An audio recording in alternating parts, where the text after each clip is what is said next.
Beloved child, before you try to step quickly into a new chapter, I want you to learn how to remain with me in every ordinary breath.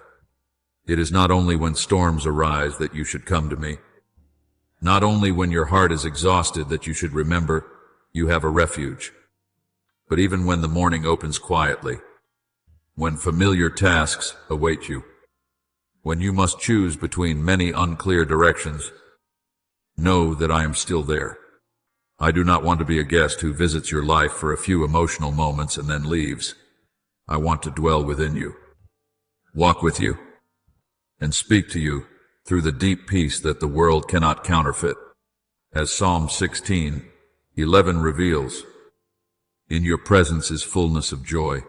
At your right hand are pleasures forevermore. Therefore, my presence is not a religious burden, but the source of life that causes your soul to cease being dry and barren.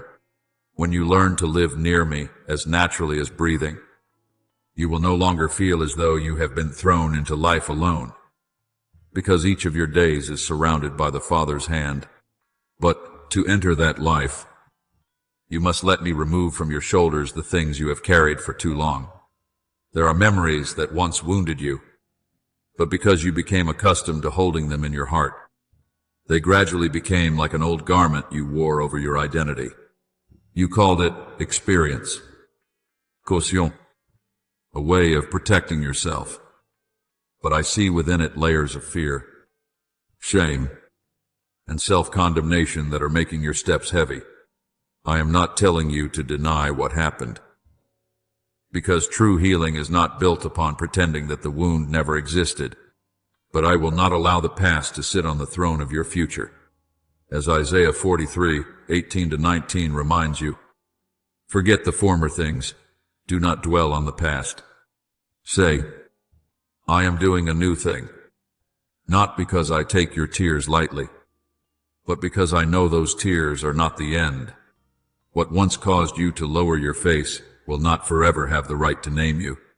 Remember Joshua, the high priest, in the vision of the prophet Zechariah. He stood before me in filthy garments, and the accuser stood beside him to accuse him. But I rebuked the accuser, then commanded that the filthy garments be removed from him, and that clean robes be placed upon him. As Zechariah 3 recounts, do you see, before Joshua could stand in his sacred office, I dealt with the garment of disgrace upon him. I did not allow accusation to have the final word. I did not see him through the stain, but through the cleansing I gave. You, too, have worn invisible garments for far too long, the garment of disappointment, the garment of rejection, the garment of I am not good enough, the garment of I will always be this way. Today I call you to stand still before me, so I may remove them. You do not cleanse yourself by your own strength. It is my grace that covers you with new dignity. Therefore, begin to see yourself in the light of heaven. Do not let the words others once spoke become the mirror of your life. Do not let one season of failure become a sentence over your entire journey. Do not let old brokenness persuade you that you are only a lacking soul who must live, begging the world for scraps of acceptance. When you belong to me, you do not need to plead for worth from places that do not know how to love you rightly. As Isaiah 43:1 declares, I have redeemed you. I have called you by your name. You are mine. And this word I place upon you is deeper than every label from the past. One who knows they are loved by the Father no longer has to perform to be recognized, no longer has to strain to be kept, no longer has to live in fear that if they grow weak for even a moment, love will leave them. My love is not as fragile as human love. It is stronger than your fear, deeper than your wound, and more faithful than everything you once leaned on, only to find it changed. And as you walk in that truth, you will begin to realize that the new chapter I am opening is not merely an escape from pain, but the forming of an entirely different life from within. I do not only want you to stop crying, I want you to learn how to laugh again with a joy that no longer needs pretending. I do not only want you to stop being pulled backward by the past, I want you to move forward with a renewed mind and a heart that knows how to trust. As 2 Coríntios 5:17 declares, if anyone is in Christ, he is a new creation. Old things have passed away. Behold, all things have become new. And this is not some distant promise, but the work I am doing within you day by day. Perhaps that renewal begins very quietly, a gentler response, a fear that no longer rules you as it once did, a more honest prayer, a morning when you awaken and realize your heart no longer feels as heavy as it did yesterday. Do not despise those small signs. Dawn always begins with a thin line of light before the entire sky changes color. I also want you to understand that the freedom I give does not mean you will never remember the old things again, but that the old things no longer have the authority to control you. The memories may still visit, but they no longer sit in the seat of the master. You may still feel an ache when something familiar touches your heart, but now you know how to bring that ache into my presence instead of allowing it to drag you into darkness. As Hebrews 12:1 teaches, let us lay aside every weight and the sin which so easily ensnares us, and let us run with endurance the race set before us. Because some burdens are not always obvious evils. Sometimes they are old sorrows, old defenses, old ways of thinking that you have carried for so long you no longer realize how deeply they exhaust you. Give them to me, not once with your lips while secretly taking them back into your heart, but day by day, layer by layer, memory by memory, fear by fear, until my hands teach you how to become light again.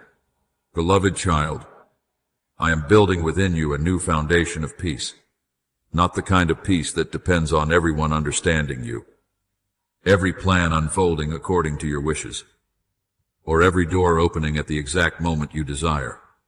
The peace I give runs deeper than that. It is the steadiness of one who knows they are being led even when they cannot yet see the whole road ahead, the rest of one who knows their father has not fallen asleep during the journey, the ability to hope even while some flowers have not yet bloomed. As Psalm 121:7 declares, the Lord shall preserve you from all evil. He shall preserve your soul. And I want you to let that word stand guard over your heart. The upheavals of the world may touch the circumstances around you, but they do not have the right to define your soul when you are in me. Your identity is not found in what you lost, but in the one who still holds you. Therefore, step into this new chapter with open hands. Do not carry the old garment simply because it feels familiar. Do not hold on to fear merely because it once helped you protect yourself. Do not allow yesterday's tears to make you doubt the garden I am planting today within your heart. I can take those very tears and water the new ground inside you, so that the places once barren begin to bring forth life. The places once silent begin to sing again, and the places once bowed down begin to rise in dignity. Behold, I make all things new, as Revelation 21:5 proclaims, is the word I speak over you today. Let my presence become your breath, my peace become your foundation, my hope become your strength, and my love become the unquenchable light within your soul. I go before you to prepare the way, beside you to uphold you, within you to renew you, and behind you to close the doors that no longer have the right to call you back to the person you once were. Beloved child, what I desire for you to see is not only my hand touching outward circumstances, but my heart entering into the deepest place of human pain itself. I did not stand far away in heaven watching you struggle with sin, sickness, fear, wounds, and invisible burdens, while merely sending down cold words of comfort. No, I stepped into history through love clothed in flesh. I allowed myself to endure wounds, rejection, suffering, and loneliness, so that no sorrow of yours could ever claim that I do not understand. As Hebrews 4:15 reminds you, for we do not have a high priest who cannot sympathize with our weaknesses. And so, when you come to me, you are not coming to one who is unfamiliar with tears. You are coming to the one who bore wounds and still opened his arms wide. The one who walked through darkness in order to open a path for you into the light. Look to the cross, beloved child. But do not look with eyes that have merely grown familiar with the story through hearing it too many times. Look as though this is the first moment you truly understand that my love bent down so deeply that nothing within you could ever be considered too sinful, too stained, too broken, or too late to be touched. The wounds I carried were not the marks of defeat, but the doorway to restoration. When 1 Peter 2:24 says that he himself bore our sins in his body on the tree, so that we might die to sin and live for righteousness, and that by his wounds we are healed. Understand that the healing I give is not a vague idea, but something established upon the foundation of a love that paid the full price. I do not only forgive the sins you confess aloud, I also desire to touch the part of your soul wearied by shame, the part of your mind crushed beneath anxiety, and the part of your heart that has learned to shrink back in fear of being hurt once again. So often you think you must first become worthy before you can receive my restoration. You imagine you must pray long enough, believe strongly enough, live well enough, overcome enough, and only then will I look upon you with mercy. But beloved, grace is not wages given to the perfect. Grace is the gift that flows from the finished work I have already accomplished. When my Son declared upon the cross, "It is finished," as recorded in John 19:30, it was not the sigh of one who had failed, but the proclamation of the one who opened the door you could never open for yourself. What you need is not to save yourself by your own strength, for that very struggle has exhausted you for far too long. What you need is to open your heart, lay down self-condemnation, and allow my love to enter the places you once believed could only be hidden, never healed. There are wounds no human eye can see, yet I know how they have bent your soul for many years. There are memories that tighten your heart with only the slightest touch. There are words spoken by others that entered your mind like sharp thorns, causing you to live cautiously, afraid to trust, afraid to love, afraid to hope. There have been nights when your body lay still, yet your spirit kept running in endless circles without escape. I see all of it, beloved child. And when Psalm 103:2-3 calls the soul to bless the Lord, who forgives all iniquities and heals all diseases, those words are not speaking only of what can be seen outwardly. I am the one who heals at the root, the one who knows how to untie the deepest knots within the heart, the one who can soften a heart hardened by self-protection, and the one who can quiet a mind that has grown accustomed to living in constant alarm and fear. Remember Naaman, the Syrian commander, filled with honor and prestige, yet carrying leprosy within his body. He possessed power, position, victories, and servants. But beneath the garments of a mighty man was a defilement. He could not heal himself. When my word through the prophet Elisha instructed him to go down to the Jordan River and wash 7 times, he became angry because the instruction seemed too simple, too humble, too small compared to how he imagined a miracle should happen. Yet when he humbled himself and obeyed, his flesh was restored like the flesh of a little child, as the story in 2 Kings 5 reveals. Do you see? Beloved, sometimes healing does not come in the proud and dramatic form you expected, but through the humble path you must be willing to accept. I did not only heal Naaman's leprosy, I touched the pride that had kept him far from life itself. And with you, too. There are times when I heal, not by performing something grand before the eyes of others, but by inviting you to step down into the simple waters of obedience, where you release control and allow me to do what you could never do for yourself. Therefore, do not regard the invisible chains within you as something you must carry forever.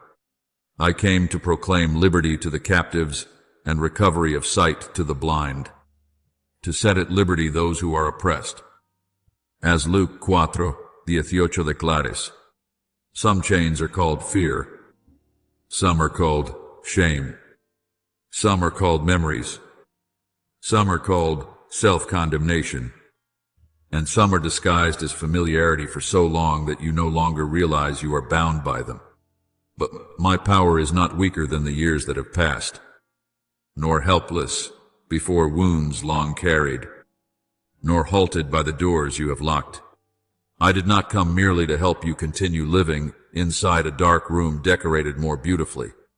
I came to lead you out, to teach you how to stand upright again, breathe again, hope again, love again, and walk as one who is truly free. Beloved child, I do not promise that your life will never again face trials, but I do promise that no trial has greater authority than the blood I shed for you. Darkness may roar, but it is not the master. The wound may be deep, but it is not deeper than my mercy. Condemnation may repeat the story of your past, but Colossians 2:14-15 declares that the record of debt standing against you has been erased, and the powers of darkness were disarmed at the cross. Let that truth rise within your heart. Do not kneel before what I have already defeated. Do not call yourself by the name I have removed from you. Do not live as though you still owe a debt to darkness when I have already paid the price for you to belong to the light. Today, bring to me your weary body, your troubled mind, your painful memories, your doubting heart, and the hidden parts of your soul you believe no one could ever understand. I am not repulsed by your brokenness. I am not surprised by the things you have not yet dared to speak aloud. I am your Father, your Redeemer, and the healer of your soul, as Philippians 1:6 reminds you. He who began a good work in you will carry it on to completion. And so what I have begun within you will not be abandoned halfway through the journey. Look to the cross and receive this word, like oil poured upon your deepest wound. No darkness is greater than my light. No chain is stronger than my power. No wound is too deep for my love to enter, and no shattered soul is beyond my ability to raise up, restore, and cause to shine within the everlasting grace of my presence. Beloved child, there are moments when I see you walking through life with a calm face, with words insisting that you are fine, with an appearance as though everything remains under control, yet I also hear the quiet sigh of your soul. The sigh, unnoticed by the world, and sometimes ignored, even by you. You have grown accustomed to covering emptiness with work, accustomed to calling unrest mere exhaustion, accustomed to treating those nights when your heart grows heavy as something normal you must simply endure. But beloved, I did not create you merely to survive your days in silence. I placed within you a higher calling, a deeper light, an original image that sin, fear, and weary years could never erase. When your soul no longer walks in harmony with what I planted within you from the beginning, you will feel a subtle but persistent misalignment. Like an instrument whose strings remain intact, yet whose music is no longer pure. Therefore, when my word declares, "For I know the plans I have for you, plans for peace and not for evil, to give you a future and a hope," in Jeremiah 27:17, it is not merely a distant promise, but a reminder that your life is not a meaningless succession of days. You have a place to return to, a path prepared to guide you, and a sacred identity waiting to be awakened within you. Do not be afraid of the quiet stirrings rising within your heart. Beloved child, not every trembling is a sign that you are falling apart. Many times it is simply the way I gently shake the door of your inner being to remind you that you have remained too long inside the narrow room of old habits. Sometimes a careless word from someone leaves you suddenly silent. Sometimes an old dream returns and brings tears to your eyes. Sometimes you watch the evening light fade and unexpectedly feel yourself longing for something deeply sacred that you cannot even name. Those moments are not accidents. They are rays of light I allow to slip through the cracks in the walls you built to protect yourself. I do not tear down your soul with storms while you are still weak. I come like a whisper, like a gentle wind, like a hand resting upon the shoulder of a trembling child. Elijah did not encounter me in the violent wind, the earthquake, or the fire, but in the still small voice. And in the same way, I often call you not through noise that terrifies you, but through a tenderness that no longer allows you to pretend you have not heard me. Behold, I stand at the door and knock. In Revelation 3:20, is not the voice of an angry king pounding on the door, but the voice of a patient father waiting for you to open it from within. There is a story I want you to remember, not about dazzling victories upon battlefields, but about a young boy lying in the temple during the night. Samuel was still very young and did not yet fully understand my voice. But when I called his name in the darkness, he awoke. At first he thought Eli was calling him, so he ran to the old priest. Yet that voice did not come from man, it came from me. Only the third time, when Eli instructed him to answer, "Speak, Lord, for your servant is listening," did Samuel step into the defining moment of his life. Do you see? Beloved child, many times I have called to you through what you dismissed as mere emotions, mere longing, or passing emptiness. You ran searching for answers in other people, for validation from the world, for outward voices to explain what was happening deep within you. But I want you to pause, to listen more deeply, and to answer me with a softened heart. Father, speak, for I am listening. When you dare to listen in this way, the darkness no longer becomes a place that frightens you, but the very place where my voice can be heard most clearly, the light within you, beloved child, has never been withdrawn by me. It may have been covered by the dust of disappointment, hidden beneath garments of fear, dimmed by compromises you once believed were necessary in order to be accepted. Yet what I placed within you does not disappear simply because you once lost your rhythm. When I declared, "You are the light of the world," in Matthew 5:14, I was not speaking to people who had never been weak, but to souls called to reflect my light within a world so easily consumed by darkness. You may have withdrawn into yourself because you feared being mocked, because you were once misunderstood, because you thought your light would make others uncomfortable. But a lamp is not lit so it may feel ashamed of its own brightness. It is placed where the weary may find their way, where the lonely may realize they have not been abandoned, where those wandering in the night may know that dawn is still real. You do not need to make a spectacle of yourself or strive to prove that you are special. You only need to stop burying what I have given you. True humility is not hiding the light, but allowing the light that belongs to me to shine through you with purity. Therefore, what you are feeling today is not an ending, but a call to awaken.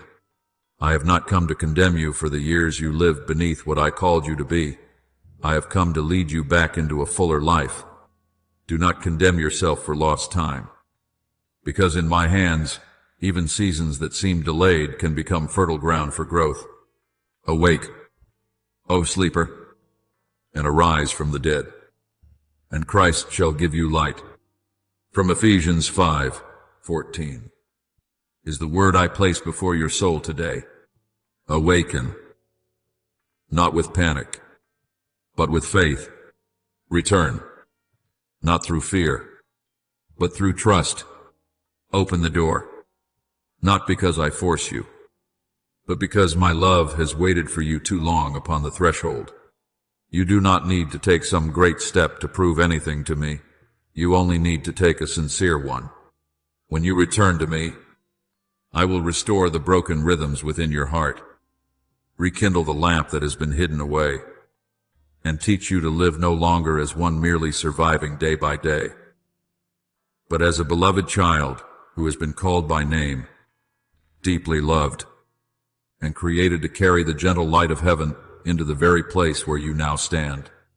Beloved child, before you try to repair your life through your own strength, let me whisper this to you. I do not stand before you as one merely waiting to point out your failures, but as a father who sees his child exhausted from drifting away from the very source of life within. There are words I place into your soul not to wound you, but to awaken you. There are quiet stirrings that suddenly cause you to fall silent in the middle of an ordinary day, not because darkness is condemning you, but because light is calling your name from the deepest place within you. When my word declares, "Awake, O sleeper, and arise from the dead, and Christ shall shine upon you." In Ephesians 5:14, it is not the cold rebuke of condemnation, but the call of life to a soul that is still loved, still capable of restoration, still able to rise again through grace. I do not call you because I want you to feel ashamed of the seasons in which you slept. I call you because I know there is still a lamp within you that has not gone out, still a song that has not yet been sung, still a sacred part of you waiting to be awakened and brought back into harmony with me. For many days you have moved through life like someone merely fulfilling responsibilities, yet no longer truly living within each breath. You know how to smile at the proper moments, answer with the expected words, and complete the tasks that must be done. But beneath that ordinary surface there is a room within your heart that has remained silent for far too long. I see that silence. Beloved child, I see the part of your soul that once trembled before beauty, once wept before what was holy, once longed for something greater than the small comforts of ordinary life, now covered over by weariness, self-protection, and habits that no longer carry life within them. But you were not created to become an empty vessel wandering among humanity. I breathed life into you. I placed within you the capacity to love, to feel, to trust, and to shine. Therefore, when I declared, "I have come that they may have life, lost and have it more abundantly," in John 10, I was not merely promising you an existence that survives day by day, but a life so full that your heart would once again burn within my presence. Remember the prodigal son. Beloved child, he left his father's house with his inheritance in his hands. Believing freedom meant going far away. Believing true living meant following every untested desire. But when the laughter faded, when the feasts disappeared, when the friends were gone, he found himself among the pigs, hungry enough to long for the food given to the animals. It was in that lowest place that Scripture says he came to himself and remembered his father's house. Do you see? Beloved, returning begins not with some loud miracle, but with a moment when the soul realizes, "I do not belong here." And when he rose and returned, the father did not stand with folded arms, waiting to hear every apology before showing mercy. He ran to his son, embraced him, clothed him with a new robe, placed a ring upon his hand, and prepared a feast of celebration. In the same way, I do not wait for you to become perfect before receiving you. I wait only for you to sincerely turn your face back toward me. This son of mine was dead and is alive again. He was lost and is found. From Luke 15 is not merely the story of someone long ago. It is the story I desire to write once more upon your own soul. Therefore, Do not fear returning to the deepest place within yourself, the place you have avoided because you believed only brokenness existed there. I am still present in that place. I was there during the years you hid yourself behind layers of strength. I was there when you told yourself you were fine, even though the slightest touch could have caused your tears to fall. I was there when you traded softness for the illusion of safety, when you remained silent for so long that even you began to forget the sound of your true voice. But, beloved child, that deepest place is not the graveyard of hope. It is the altar where I desire to rekindle the fire. The Lord is near to the brokenhearted and saves those who are crushed in spirit. Declares Psalm 34, 18. I am not repulsed by your weak places. I do not leave because parts of you remain unhealed, in the very places where you believe yourself least worthy. I desire to reveal my greatest tenderness. Perhaps you have forgotten who you were before fear gave you a new name, before words of rejection caused you to shrink inward, before wounds taught you to harden yourself so no one could touch your heart again, before you learned to live cautiously, weighing every emotion, hiding your light for fear of being misunderstood. But I have never forgotten. I remember you in my original intention. I remember you not through the seasons in which you wandered, but through the image I placed within you before you were even formed.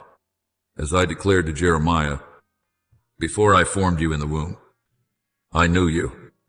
In Jeremiah Sedu, Lima, you did not begin with your wounds. You began with my knowledge of you, with my love for you, with a sacred calling that could never be erased by years of confusion and darkness.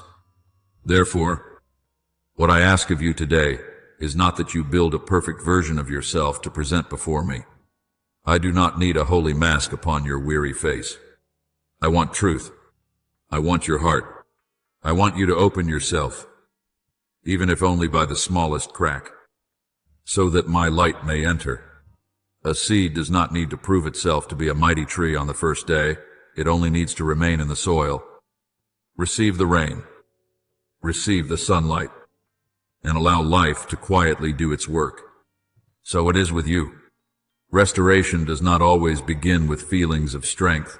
Sometimes it begins with the softest whisper, Father, I want to come home.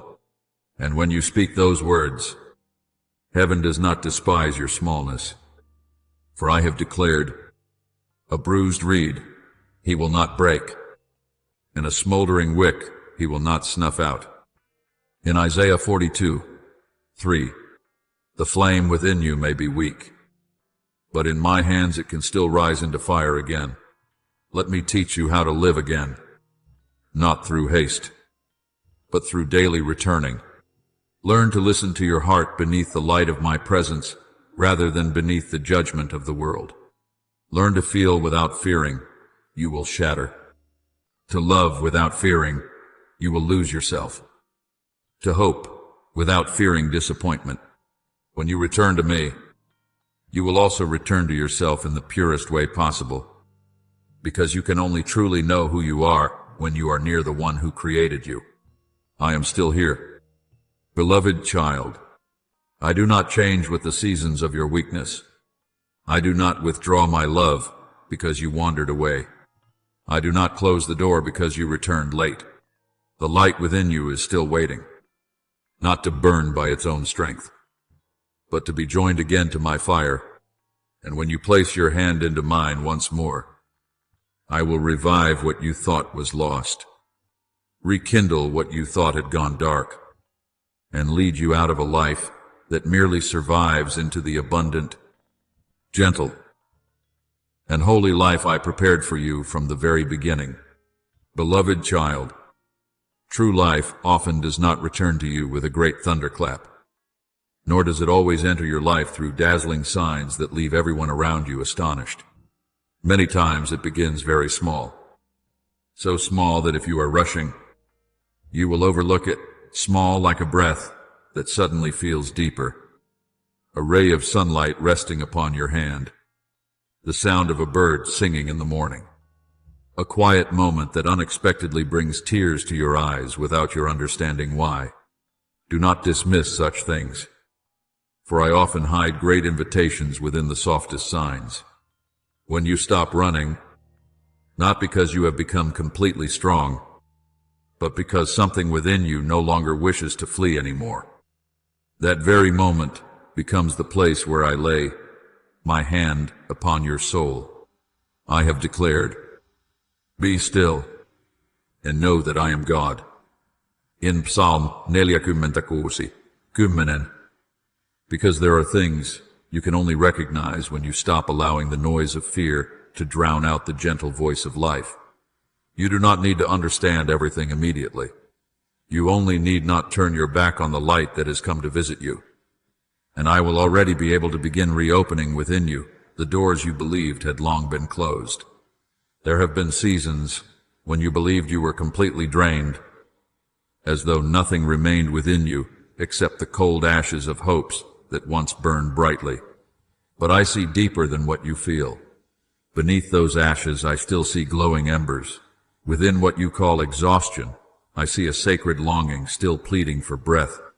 When a gentle sound causes your heart to tremble, when the beauty of the sky leaves you silent, when something very ordinary suddenly becomes filled with meaning, these are not meaningless coincidences passing by.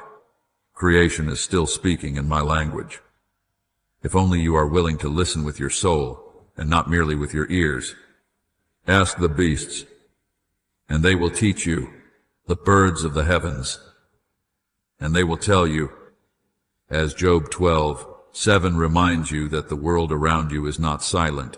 It carries the fingerprints of my hand. A tender leaf stretching forth after a season of drought can preach hope to you.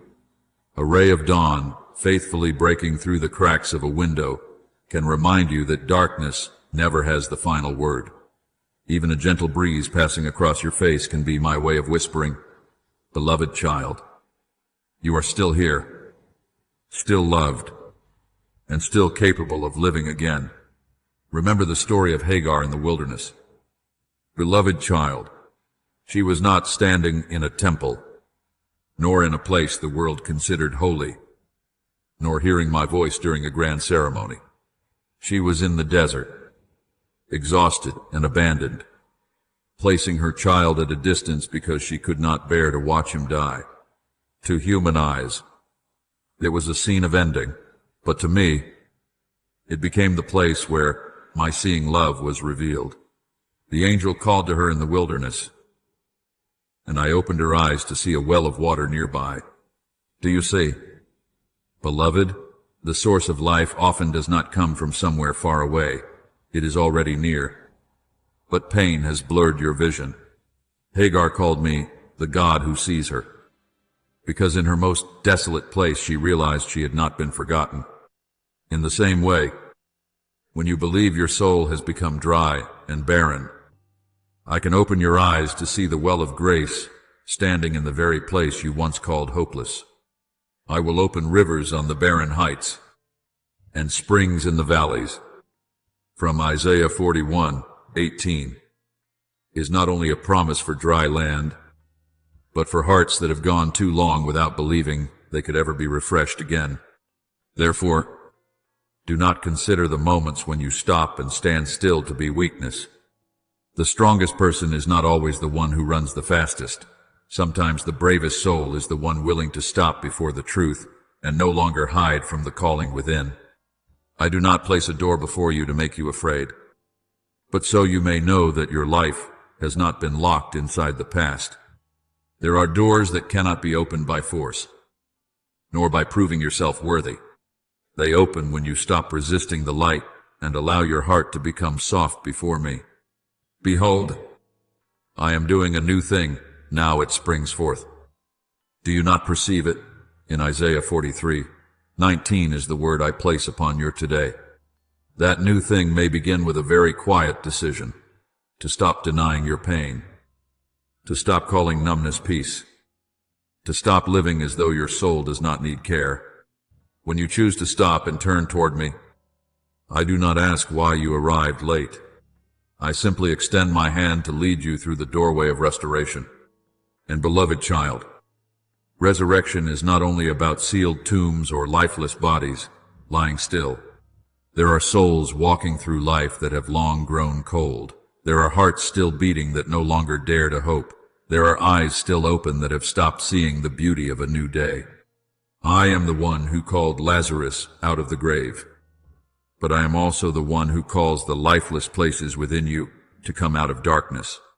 When I declared, I am the resurrection and the life, in John Elf, Archer Wu, those words were not only for the final day, but for every deep place within you even now. I can warm your heart little by little again, restore pure emotions, and cause faith to grow where once there was only doubt.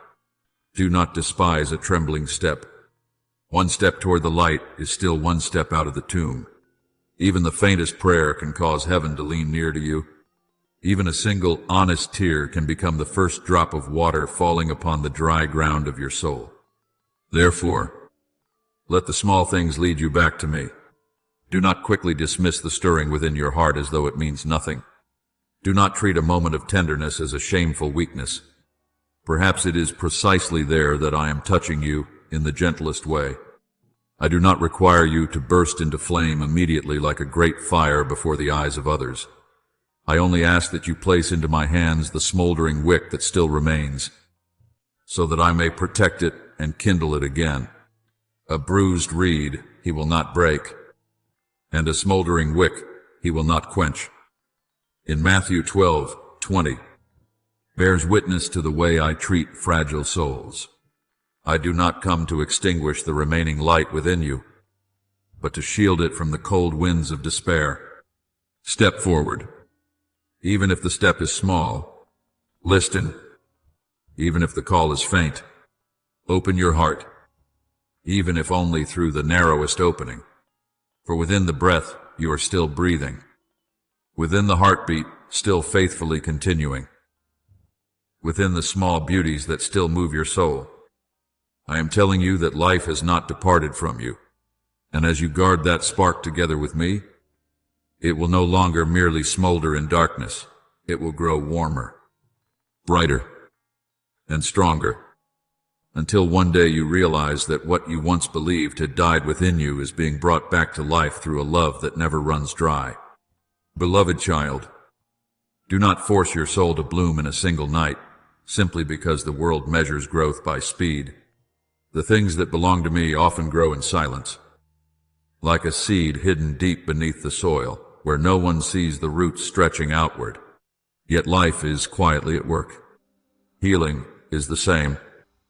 Beloved, it is not a race for you to prove that you are finally fine. It is the journey of returning to truth little by little, through a very gentle kind of courage. Today you stop denying your pain. Tomorrow you dare to name what once frightened you. And another day you learn to release the bitterness that has become too heavy to carry. When I declare, He has made everything beautiful in its time, in Ecclesiastes 3:11, I want you to understand that even restoration has its seasons, its rhythms, and its silences that must be honored. Do not mistake slowness for failure. One small but sincere step before me is more precious than a loud transformation that never reaches the depths of the soul. Perhaps you have built many walls around your heart, not because you are cruel or cold, but because you were wounded and knew no other way to survive. I understand that. I have seen the moments when you promised yourself that no one would ever hurt you again. I have watched you learn to remain silent before rejection could come. Learn to smile before anyone asked how you truly were. Learn to stand at a distance so no one could see the places within you that still trembled. But beloved child, every wall built to keep pain from entering can also unknowingly keep love from reaching you. A heart locked away for too long may begin to think it is safe. Yet little by little, it forgets what it feels like to be embraced, listened to, and touched by grace. Therefore, when I lead you out from that place of self-imprisonment, I do not come like a destroyer, tearing down walls in terror. I come like the good shepherd calling his sheep by name. For my sheep hear my voice, and I know them, and they follow me. As John 10:27 declares, I call you not to take away your refuge, but to bring you into a refuge far more real, the unchanging love of my presence. Remember Joseph, beloved child, the one betrayed by his own brothers, thrown into a pit, carried away into a foreign land, falsely accused, and imprisoned. If anyone had reason to build walls around his heart, it was Joseph. Yet during those dark years, I was not only leading him from prison to palace, I was doing a deeper work within his soul. And when the day came that his brothers stood before him trembling, afraid because their old sins had been uncovered, Joseph did not allow the past to rule his words. He said, You intended evil against me, but God intended it for good. In Genesis 50:20, do you see? Beloved, forgiveness does not mean calling evil good, nor does it erase the truth of the wound. Forgiveness is when you stop allowing old wounds to sit upon the throne of your soul. It is the key I place into your hands to unlock the prison bitterness has built within you. When you forgive, you are not releasing the past from responsibility. You are releasing yourself from its chains. And then, as you begin to look upon yourself without the eyes of condemnation, something very strange and beautiful will happen. The world around you may still contain the same old roads, the same familiar faces, the same responsibilities, yet you will no longer see them with the same eyes. Healing does not merely change your emotions, it purifies the way you see. In the past, someone's silence may have made you believe you were abandoned. A closed door may have convinced you that hope had ended. A slow and quiet day may have caused you to conclude that your life was going nowhere. But when my light touches the eyes within your soul, you will learn to distinguish between truth and fear, between waiting and rejection, between a silent season and a forgotten life. The lamp of the body is the eye. If therefore your eye is clear, your whole body will be full of light. In Matthew 6:22, speaks not only of the eyes that see outward forms, but of the deeper vision that determines whether your soul lives in light or in the shadows of doubt. Therefore, what I ask of you today is not perfection without cracks. I do not require you to come before me with a heart already arranged neatly, no longer trembling, no longer questioning, no longer hurting. I desire your presence. Be truly present in this moment. Do not run from your tears if tears need to fall. Do not quickly call your weariness weakness. Do not despise the sighs of your soul as though they are unworthy of being heard by me. The Lord is near to the brokenhearted. From Psalm 34:18 is the word I place beside you when you no longer have the strength to pretend to be strong. Remaining before me is not standing still in despair. It is the first act of faith. When you remain, I can touch what you usually hide. When you are honest, I can heal what you once renamed in order to avoid it. When you stop running, the light within you will finally have room to grow. Beloved child, continue walking forward, but do not walk with harshness toward yourself. There will be days when your heart feels lighter, and there will also be days when old wounds suddenly ache again. Do not let one weak day cause you to deny the entire journey of grace that has been carrying you. A child learning to walk is not despised by a loving father for stumbling. The father bends down, lifts the child up, and encourages another step. And I am even more gentle with you than that. A bruised reed he will not break, and a smoldering wick he will not quench. In Isaiah 42:3 is how I keep you during the moments when your light is still fragile. I do not extinguish what is weak. I shield it from the violent wind. I do not crush what is cracked. I pour grace into every fracture so that light may shine through it. And you will begin to realize that the more you walk in truth, the closer you draw to me. And the closer you draw to me, the more you rediscover yourself in the purest way. You are not your defenses. You are not the fears that once controlled you, nor are you the seasons in which you wandered. Shut yourself away, or remain silent for too long. You are the child I still call with love, the soul I still seek, the lamp I still desire to place upon a stand so it may shine with humility and gentleness. Therefore, let me turn the darkness before you into light. Just as I promised in Isaiah 42:16, let every small step taken in truth become part of the road home. Let forgiveness unlock the rooms that have long been sealed shut. Let your eyes be washed clean from fear, so you may no longer see life through wounds, but through grace. I have never left you, and the faint light still flickering within you is not too small for me. In my hands it is enough to guide you home, enough to warm your heart again, and enough to become the dawn of a new season you never dared believe could still belong to you. Beloved child, I see the quiet movements within your heart even before you have words to name them. I see the mornings when you awaken and no longer feel the same heaviness you once carried. I see the moments when you stand amid the rushing noise of life and suddenly remember how to breathe slowly again, how to place your hand upon your chest and realize, today, you are no longer being completely swept away by the things that once terrified you.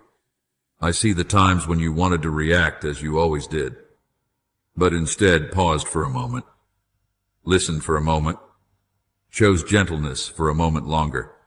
Do not despise those small things, because many times miracles do not begin with great noise, but with a fragile peace quietly returning to the soul.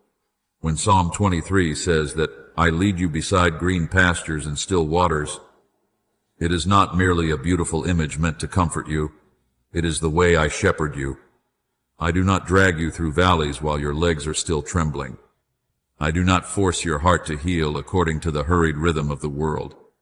I lead you step by step, breath by breath, day by day, so that what is renewed within you is not merely your outward appearance, but the deepest places you once believed had become dry and barren forever. And as you begin to be lifted up in this way, your eyes will also begin to change. Before, you may have passed by the pain of others without noticing it, not because you were heartless, but because you yourself were still trying to survive inside your own dark room. But when I touch your wounds with mercy, you will learn to look at others with a tenderness you did not have before. You will hear the weariness hidden behind an ordinary sentence. You will recognize the loneliness behind a smile that seems strong. You will see souls wandering in the middle of a crowd, standing very close to despair, needing a gentle word to know they have not been abandoned. And then you will understand what is written. God is the Father of mercies and the God of all comfort, who comforts us in all our tribulation, that we may be able to comfort others.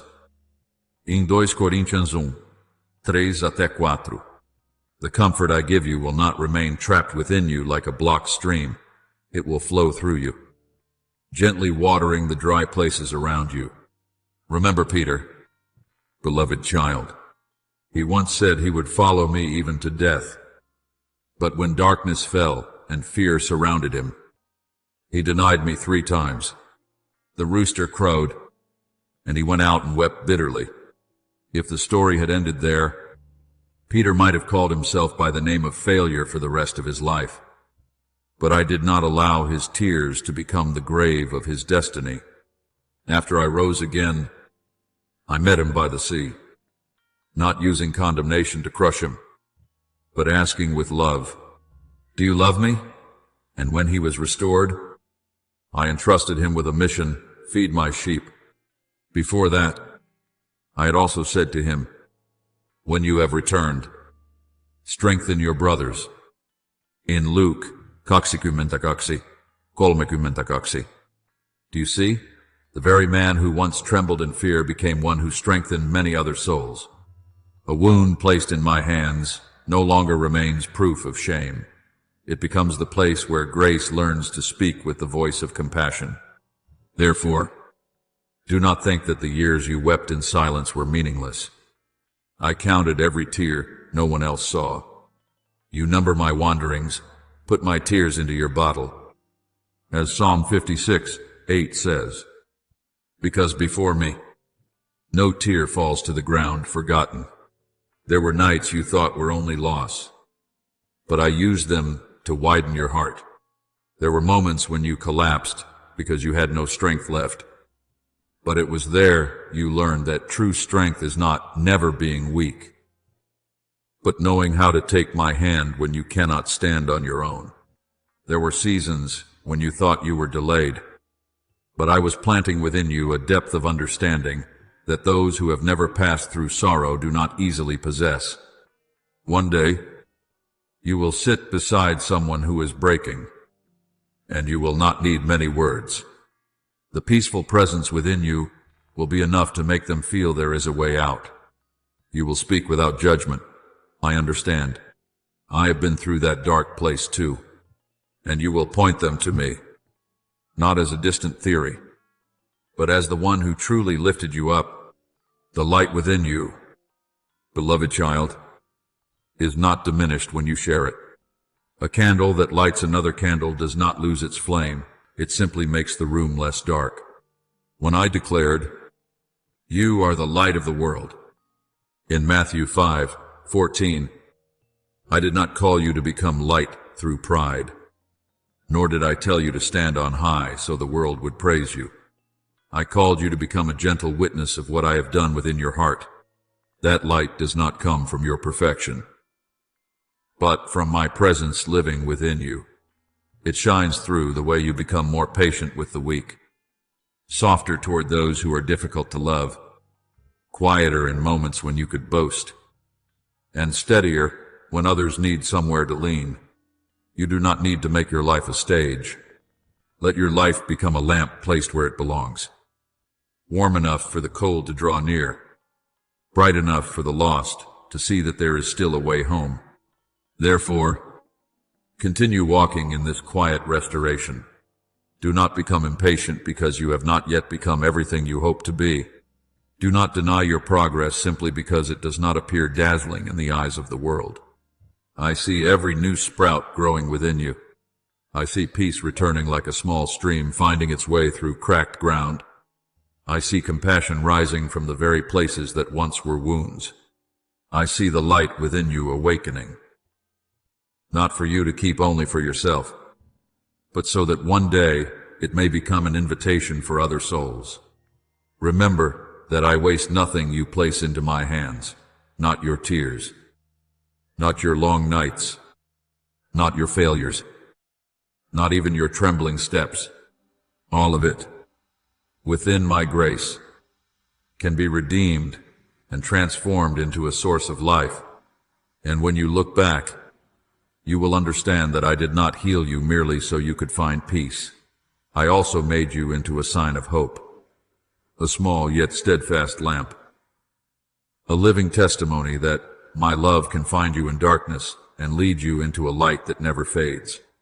Beloved child, there are callings that do not sound like thunder. Yet if you continue to dismiss them, one day you will realize they were more precious than all the loud noises the world ever offered you. I do not call you through threats, nor do I come near you as one who delights in seeing you tremble with fear. I call you through love. But true love does not always lull you to sleep in comfort. Sometimes love must awaken you before darkness causes you to forget the way home. You do not know which moment may be the last in which your heart remains soft enough to hear, your eyes clear enough to recognize, and your soul sensitive enough to respond. Therefore, when my word declares, today, if you hear his voice, do not harden your hearts. In Hebrews 3:15, I am not placing before you a cold warning, but a lamp beside the edge of delay. The greatest danger is not that you do not yet understand everything, but that you assume there will always be another day to return, another season to change, another opportunity to speak, the obedience you continue postponing today. I have seen the moments when your soul trembled quietly, even though you tried to dismiss them as passing emotions. Sometimes, in the middle of an ordinary day, you suddenly felt your heart grow heavy, as though an unseen hand rested gently upon your chest. Sometimes everything outwardly seemed calm, yet within you rose an unrest you could not explain. Sometimes a single sentence, a verse of scripture, a glance, a quiet night, or a tear without clear reason caused you to stop for a moment. Beloved child, these are not meaningless fragments of emotion. They are the moments when I gently touched the door of your heart. I declared, "Behold, I stand at the door and knock. If anyone hears my voice and opens the door, I will come into him." In Revelation 3:20. But beloved, a knock can be drowned out by the noise of life if you remain endlessly distracted. An invitation can pass by if you keep telling yourself it is not yet strong enough to deserve your attention. And a heart does not become hardened in a single day, but through many moments when it chooses to ignore the light. Remember, Felix, beloved child, the governor who heard Paul speak about righteousness, self-control, and the coming judgment. The words struck him deeply enough that he became afraid, because somewhere within himself he knew this was not merely an ordinary conversation. Yet, instead of humbling himself before the truth, he answered, "Go away for now, when I find it convenient. I will call for you again." Do you see? He did not immediately reject the call, nor openly despise it. He simply postponed it. He placed awakening into another day, another circumstance, another moment he imagined would be more convenient. Yet many souls drift far away not because they once shouted a loud no, but because they whispered later too many times. I tell you this not to frighten you, but so you may understand that delay can wear the clothing of wisdom while secretly becoming a quiet net that binds the soul. Seek the Lord while he may be found, call upon him while he is near. As Isaiah 55:6 reminds you, because there are moments when grace draws especially close to you, and you must learn to treasure them. There are times when I call you through gentleness, through a tender longing rising within your heart, through the desire to live more purely, to return home, to stop running away.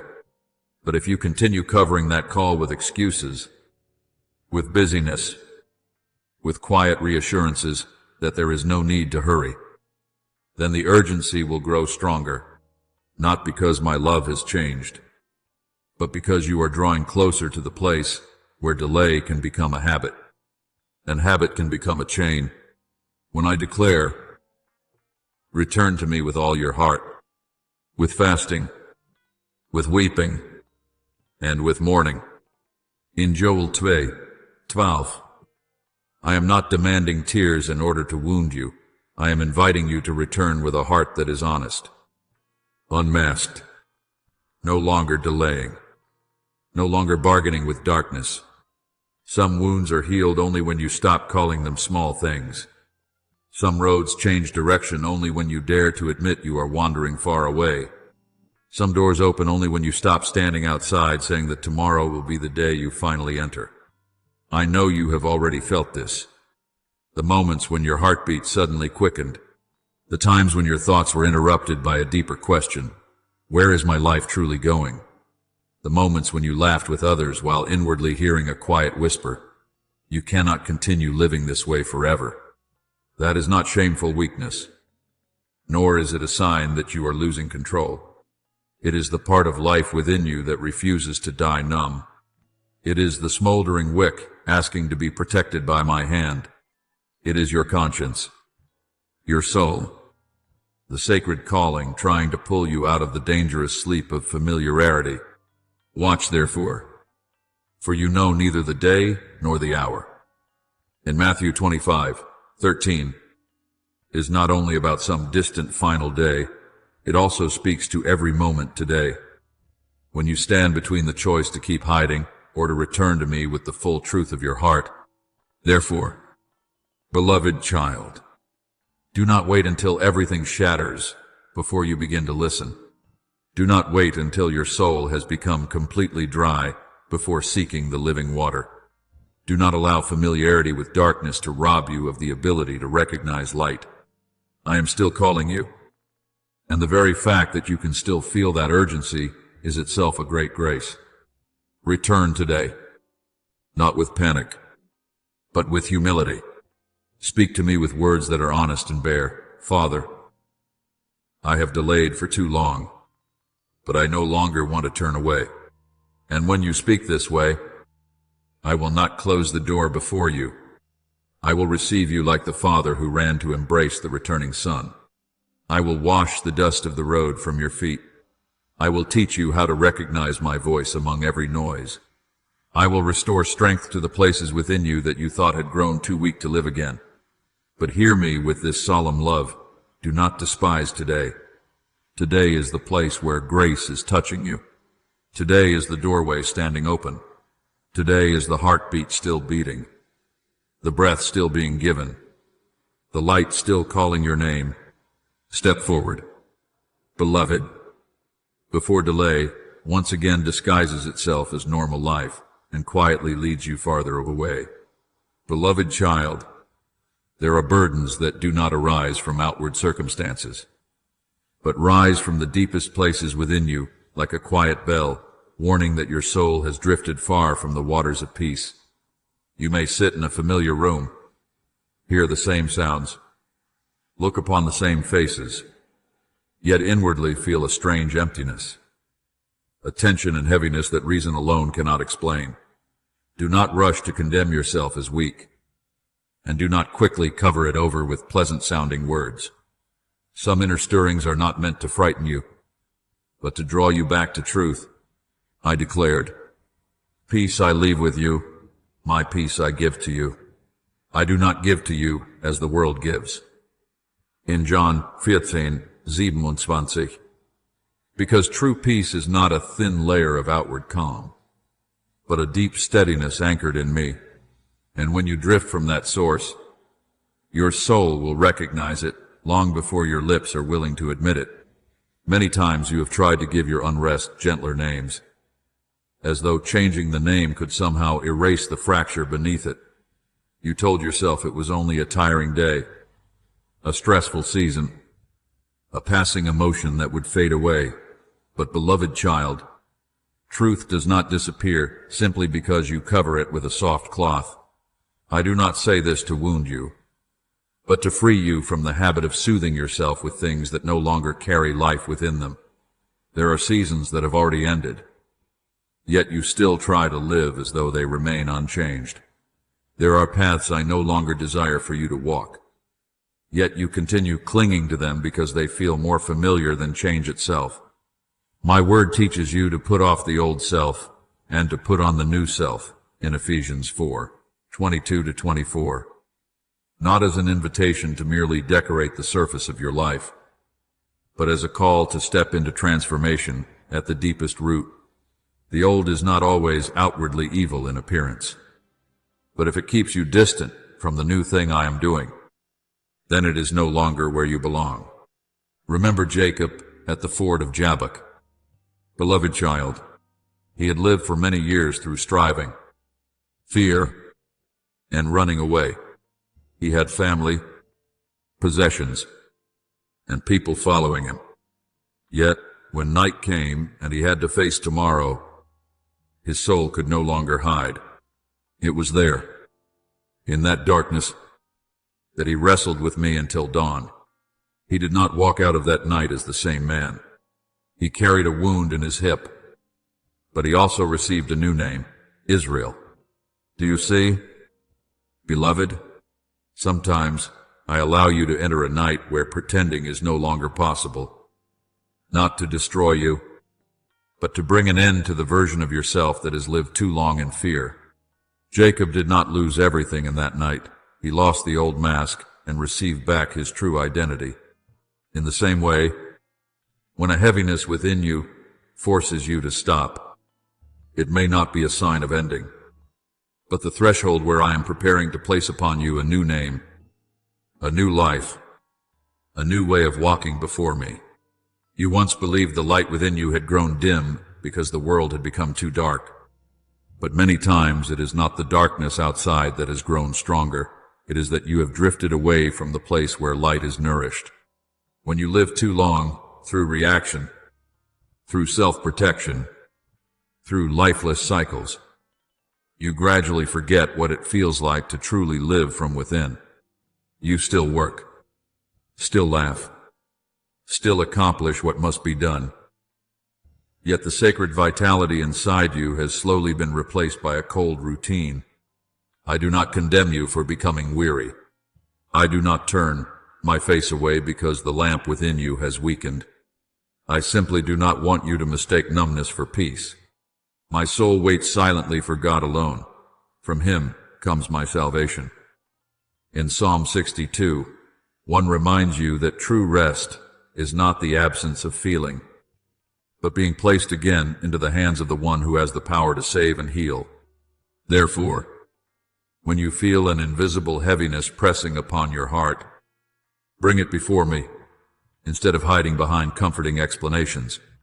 Speak honestly to me that you are restless, dry, and becoming unfamiliar even to yourself.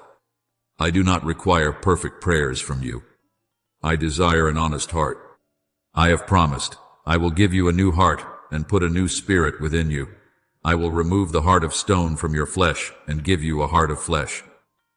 In Ezekiel 36:26, you cannot soften your own heart through willpower alone, but you can place it into my hands. You cannot illuminate every dark place within you merely through determination, but you can open the door so that my light may enter. What I desire to do within you is not simply to repair a few outward habits. I want to lead you back to the very place where life itself begins.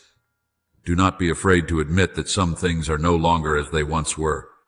Sometimes grace begins at the very moment you stop clinging to a false sense of stability. When you dare to say, Father, this is no longer whole within me, then I can begin rebuilding something deeper than what you lost. If anyone is in Christ, he is a new creation. Old things have passed away. Behold, all things have become new. In 2 Corinthians 5:17 does not mean you deny the past, but that you no longer allow the past to rule your future. You do not become new by pretending the old was never broken. You become new when you place those broken pieces into my hands and allow me to shape something your own strength could never restore. I am still near you, even when you feel you have wandered far away. The dimness within you does not cause me to lose sight of you. Your fragile peace does not disappoint me. I am simply calling you back. Not back to an exhausted version of yourself, but back to me, so that you may be born again into a deeper life. Listen to that unrest as an invitation, not as a sentence. Let it lead you toward prayer, toward truth, toward surrender, toward the humble decision that you no longer wish to live inside the shell of false stability. I will not leave you to walk alone. I will turn the places of turmoil within you into streams of peace, transform nights of wrestling into dawns of new identity, and cause the light you thought was fading to burn again with a flame that is purer, deeper, and more enduring within my presence. Beloved child, I want you to pause deeply before what is happening within your heart. You are still capable of being moved. That is more precious than you realize. A soul that has completely shut down no longer aches before emptiness, no longer startles at silence, no longer wrestles when light touches hidden corners. But you still feel you still recognize that something within you is speaking, even if the voice is weak, fragmented, and often buried beneath years of weariness. That is not your failure, it is the trace of life itself. When my word declares, a smoldering wick he will not quench. In Isaiah 42:3, I want you to understand that I do not despise the small flame still remaining within you.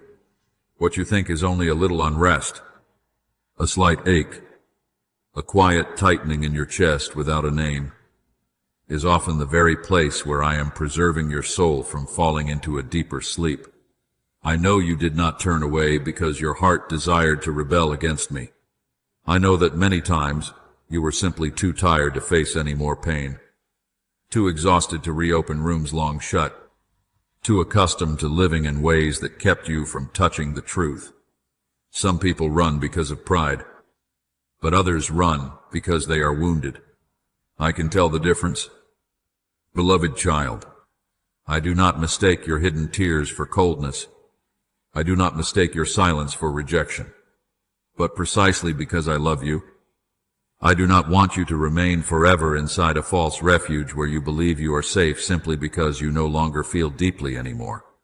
The truth shall set you free. In John 8:32 is not merely a comforting promise for outward appearances. It is the sword of light that cuts through the soft yet dangerous chains that have kept you trapped in avoidance for too long. Therefore, do not rush to dismiss that heaviness as though it were merely an inconvenience. Not every unrest comes to destroy you. Some unrest is the alarm bell of grace, calling you out of a life that is slowly growing numb. If a house is filled with smoke, the fire alarm is not the enemy of those inside. It sounds loudly, so they still have time to come out alive. In the same way, the stirring within your heart may be telling you that you have remained too long in an atmosphere that no longer nourishes life. When I declare, guard your heart above all else, for from it flow the springs of life. In Proverbs 4:23, I am not only warning you against outward evil, but teaching you how to listen to the quiet signals within. A heart that can still warn you is a heart that has not died. A soul that still aches at falsehood is a soul still searching for the way back to the light. You are learning a very important discernment. Beloved child, not every silence is peace. There is a holy stillness in which you rest within me, like a child who has stopped crying because they know they are held in the Father's arms.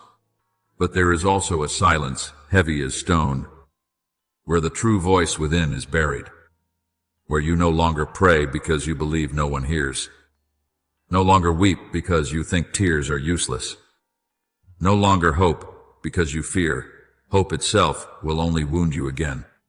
The rest that comes from me always makes your heart brighter, softer, and more honest.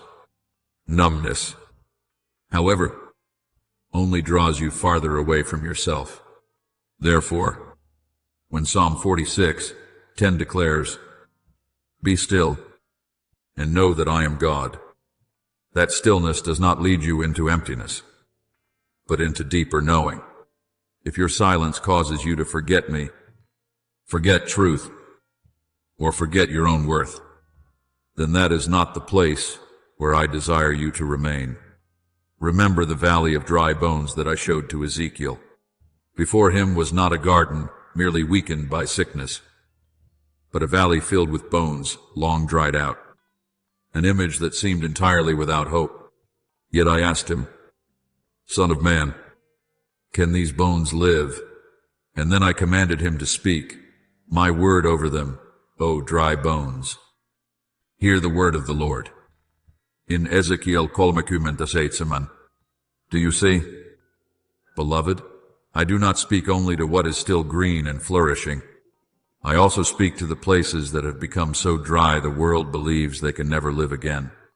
When my breath entered them, bone joined to bone, flesh and sinew were restored, and a living army rose to its feet. Therefore, if there is still even the faintest part within you capable of hearing. Do not call yourself finished. A dry valley can still become the place where life rises again when my word is received. You fear that the emptiness you feel is proof that I have gone far away. But I speak to you with gentle seriousness. The very fact that you still ache because of the distance means you still recognize the presence your soul longs for. One who has completely grown accustomed to darkness no longer remembers how light once warmed them. But you still remember. You still feel the absence. You still cannot find complete rest within the shell of ordinary living. That is grace still at work within you. He who has an ear, let him hear what the Spirit says. In Revelation 2:7, was not spoken only to crowds long ago. Those words are bending down toward you today. The ears of the soul do not hear merely through sound, but through stirring, through longing, through a holy unrest that refuses to let you continue sleeping within what is drawing you away from me. Therefore, bring both your trembling and your emptiness before me. Do not wait until your heart feels completely clear before you pray. Do not wait until you are no longer confused before you open the door. Come in the truest condition you are in, because I am not unfamiliar with trembling souls. I have declared, I will never leave you nor forsake you. In Hebrews 13:5, and that promise is not canceled because you have passed through seasons of silence. Tell me that you can still hear, even if the sound is very faint. Tell me that you do not want to extinguish the final signal of life still remaining within you. When you do this, the door that is not yet closed will open wider. My breath will enter the dry places more deeply, and the frightening silence within you will gradually be transformed into holy rest. I am still here. Beloved child, if you can still recognize the call, if your heart can still be moved, if you still desire to return even through the weakest longing, then the light has not yet left you. Guard that light together with me, and I will cause it to grow until the places within you that once felt heavy become a temple filled with living peace. Beloved child, I do not call you back in order to plant terror within you, as though every door has already been shut, nor do I want you to tremble like someone being hunted by the ghosts of your own past. Fear may startle you for a moment, but it has no power to heal you. It only causes you to shrink inward, to hide your face, and to believe that because you delayed, I must no longer be patient with you. But I want you to understand my heart rightly. I awaken you not to push you into despair, but to lead you out of the dangerous sleep of delay. The awakening I give is not a cold blade pressed against the throat of your soul, but a lamp lit in the night so that you may see the road home. The Lord is merciful and gracious, slow to anger, and abounding in loving kindness. As Psalm 03:8 declares, and that love is not so fragile that it disappears because of a moment of weakness within you. Yet you must also understand that grace is not given so you may continue sleeping. Grace is given so you may have the courage to rise and walk in the light. There may have been moments when you heard words about judgment, justice, and the responsibility of the soul, and your heart suddenly grew cold because you imagined I was waiting for an opportunity to punish you. No, beloved child, my justice is not an angry fire hiding in darkness, waiting to devour you. Justice is truth, refusing to be distorted. Light, refusing to call darkness dawn. Holiness, refusing to endlessly ignore a heart that deliberately hardens itself. I do not want you to walk toward such a place. I want you to return before avoidance becomes habit, before habit becomes chains, before you learn how to live without even feeling the pain of distance from me anymore. Therefore, when Scripture says, "Behold, now is the accepted time. Behold, now is the day of salvation." In 2 Corinthians 6:2. Those words are not meant to suffocate you with pressure, but to open before you a sacred moment. Today, you can still respond. Today, you can still turn around. Today, your heart can still tremble at the sound of my voice. You were right to sense that every time you ignored the call, the distance within your heart grew a little longer. Not because I moved away from you first, but because your heart began to grow accustomed to walking away from the light. A call ignored too many times may begin to sound quieter in your ears. Not because I have stopped loving you, but because you have allowed too much noise to cover the sensitivity of your soul. Yet, beloved child, hear another truth as deep and gentle as this one. Every time you return, even if your steps are clumsy, even if your prayer is choked with tears, even if you come before me, ashamed and uncertain where to begin, that very step already breaks the direction of the old path. Let the wicked forsake his way, and the unrighteous man his thoughts. Let him return to the Lord, and he will have mercy upon him. As Isaiah 55:7 promises, I do not measure your return by how impressive it appears outwardly. I look at the heart. One sincere step toward me is more precious than 1,000 grand promises still standing motionless in darkness. Remember King Manasseh, beloved child, a man who wandered so far that others may have believed there could never again be a road back for him. He committed great evil, raised false altars, led his people into darkness, and turned his throne into a place resisting holiness itself. But when he was bound in chains, carried away in humiliation, when every outward glory was stripped from his shoulders, he humbled himself and cried out to me, and I heard him. 2 Chronicles 33 tells how, in his distress, he sought me, humbled himself greatly before me, and I was moved by his prayer and brought him back again to Jerusalem. Do you see? Beloved, I do not tell you this story so you may take sin lightly or continue delaying. I tell it so you may know that no darkness has the authority to speak the final word over a soul that truly humbles itself and returns. Even the one who has gone very far can still be found by mercy. But that returning must be real, not a passing sentence, spoken merely to soothe the conscience while continuing to live unchanged. Therefore, beloved child, do not cling to the fear that you have lost everything, but neither soothe yourself with the illusion that tomorrow will surely be more convenient than today. Wisdom is found in remaining awake without falling into despair, trembling before holiness while still trusting in mercy, taking responsibility for your choices without allowing old sins to define your identity forever.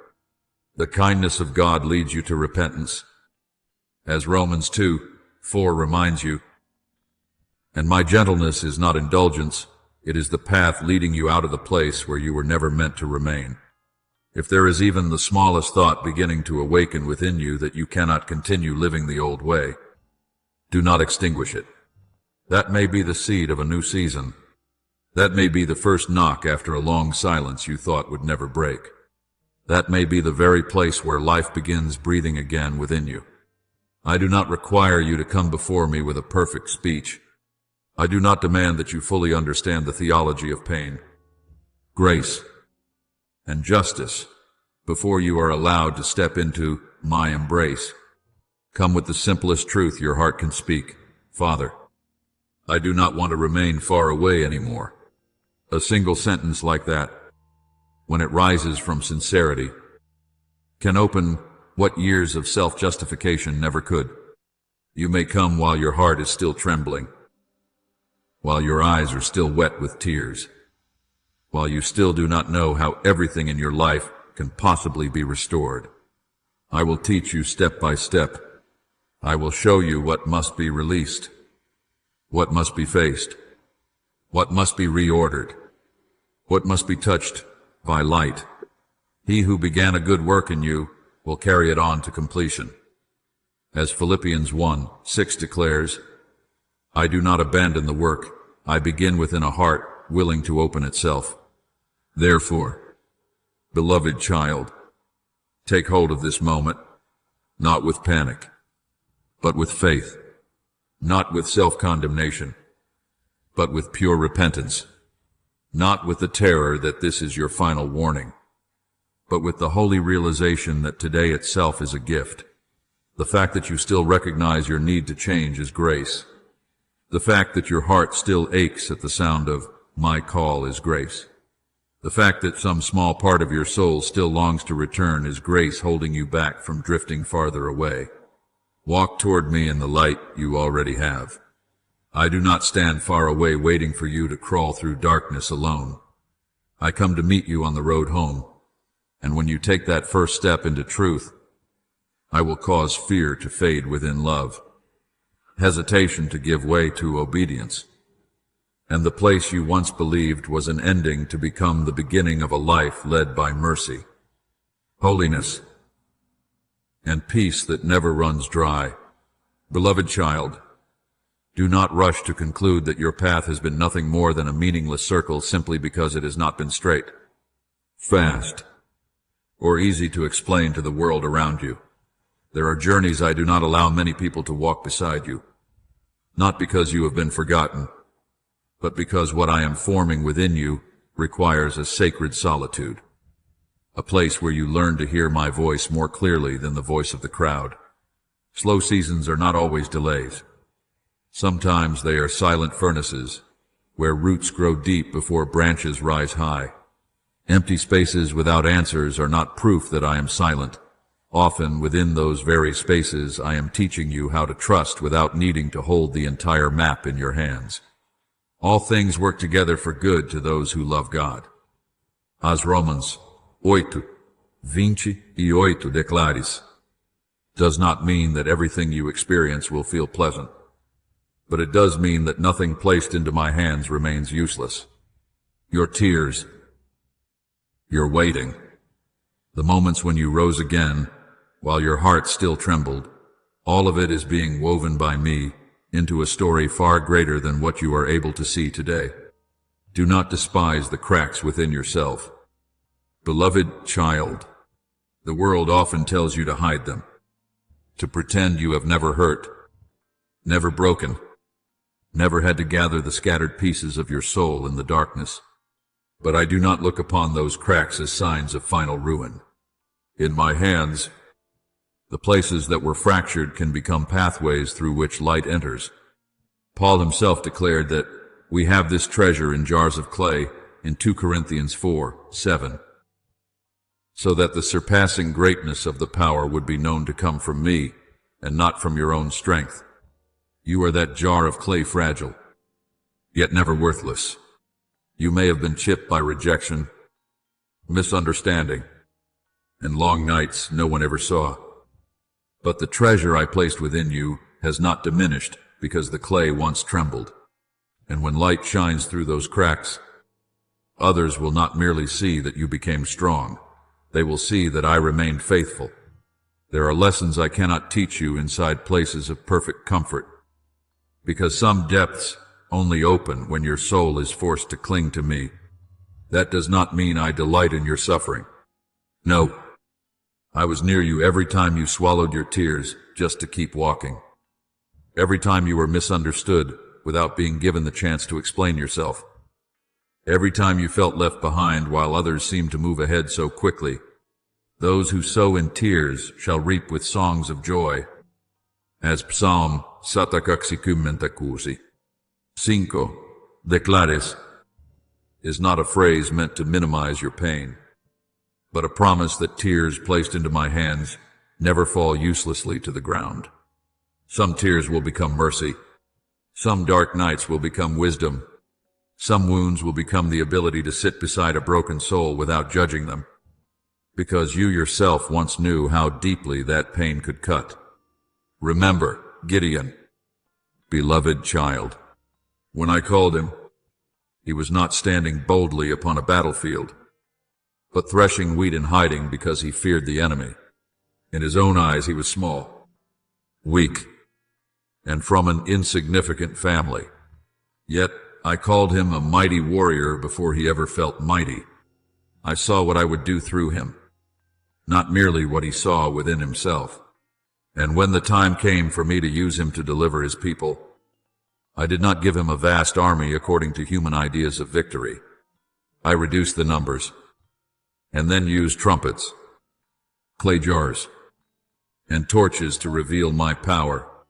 When the clay jars were broken, the light hidden within them burst forth into the night. Do you see? Beloved, sometimes what you call brokenness is actually the very moment the light I placed inside you becomes most visible. I do not need you to become a flawless vessel before I can use you. I need you to remain in my hands. Obey my voice, and allow my light to shine through even the places that once filled you with shame. Therefore, do not make yourself smaller just to fit within the narrow acceptance of the world. Do not dim your light because someone else feels uncomfortable with the life returning within you. The light I placed inside you is not meant for self-glory, nor for elevating yourself above others, but so that those who are lost may realize there is still a way home. The light shines in the darkness, and the darkness has not overcome it, as John 1:5 reminds you. For true light does not need to shout in order to defeat darkness. It only needs to continue existing. You will shine not through perfection, but through humility that has been healed, not through appearing unwounded, but through a heart that has allowed me to turn wounds into compassion, loneliness into depth, and silence into quiet testimony. Perhaps today you still cannot clearly see the final shape of your life. You are still in the middle of the process, like clay, still soft upon the potter's wheel, not yet formed into its finished vessel. But I am the patient potter, and you are the clay in my hands. We are the clay, and you are our potter. As Isaiah 64:8 declares, I do not cast you aside because you are not yet complete. I do not despise you because there were seasons when you were soft, easily shaped, easily brought to tears by things others considered small. That very softness, when surrendered to me, becomes what allows you to be formed according to my better purpose. What wounded you yesterday may tomorrow become the place from which you lift up another soul. What you do not understand today may one day become the brightest part of your testimony. What you thought was an ending may simply be the moment I am turning the vessel in my hands to shape a deeper and more beautiful design within it. Be courageous enough to keep walking, beloved child, but do not walk under the pressure of needing to understand everything. Faith is not moving forward only when you can already see the entire road. Faith is taking my hand when there is only enough light for the next step before you. When Abraham heard my call, he left the familiar before he fully knew the land to which he was being led. His obedience opened the way for a promise far greater than the vision he possessed at the beginning. So it is with you. Every step you take in trust will awaken another part of the path I have already prepared. When you dare to place what is broken into my hands, I do not merely repair it so it resembles what it once was. I create something new, purer, deeper, carrying the mark of grace more clearly than before. Stop calling your life meaningless. No road you have walked has ever been outside my sight. No tear has ever been forgotten by me. No season of silence is beyond becoming holy ground when you place it into my hands. You are loved, protected, and set apart not to live small beneath shame, but to become a humble lamp in the long night, a vessel once cracked yet filled with light, a living testimony that in my hands even suffering can be redeemed and transformed into gentle glory. Beloved child, do not rush to call everything leaving your life a loss, for not everything that slips from your hands is something I remove in anger. There are things you once held tightly because you believed that without them you would no longer know who you were, yet in truth, those very things were quietly binding your feet, keeping your soul inside a room far too small for what I intended for you. There are doors that closed and caused you to weep, but if you look through my light, You will understand that those doors were not shut to keep you outside of blessing, but to prevent you from returning to places whose season had already ended. There is a time to keep and a time to cast away, as Ecclesiastes 3:6 reminds you. For wisdom is not only knowing how to treasure something, but also knowing when to release it. You do not lose yourself by letting go of what no longer nourishes life. Often it is precisely there that you begin to rediscover the true self I placed within you. I know that letting go is never easy for a heart that is loved deeply. I know there were moments when you stood before certain separations with tears in your eyes, trying to appear calm while inwardly feeling as though something had been torn out of your soul. I do not dismiss that pain. I do not ask you to smile through every breaking as though you were without flesh, without memories, without hopes you once cherished. But, beloved child, a gardener does not prune a tree because he desires to harm it.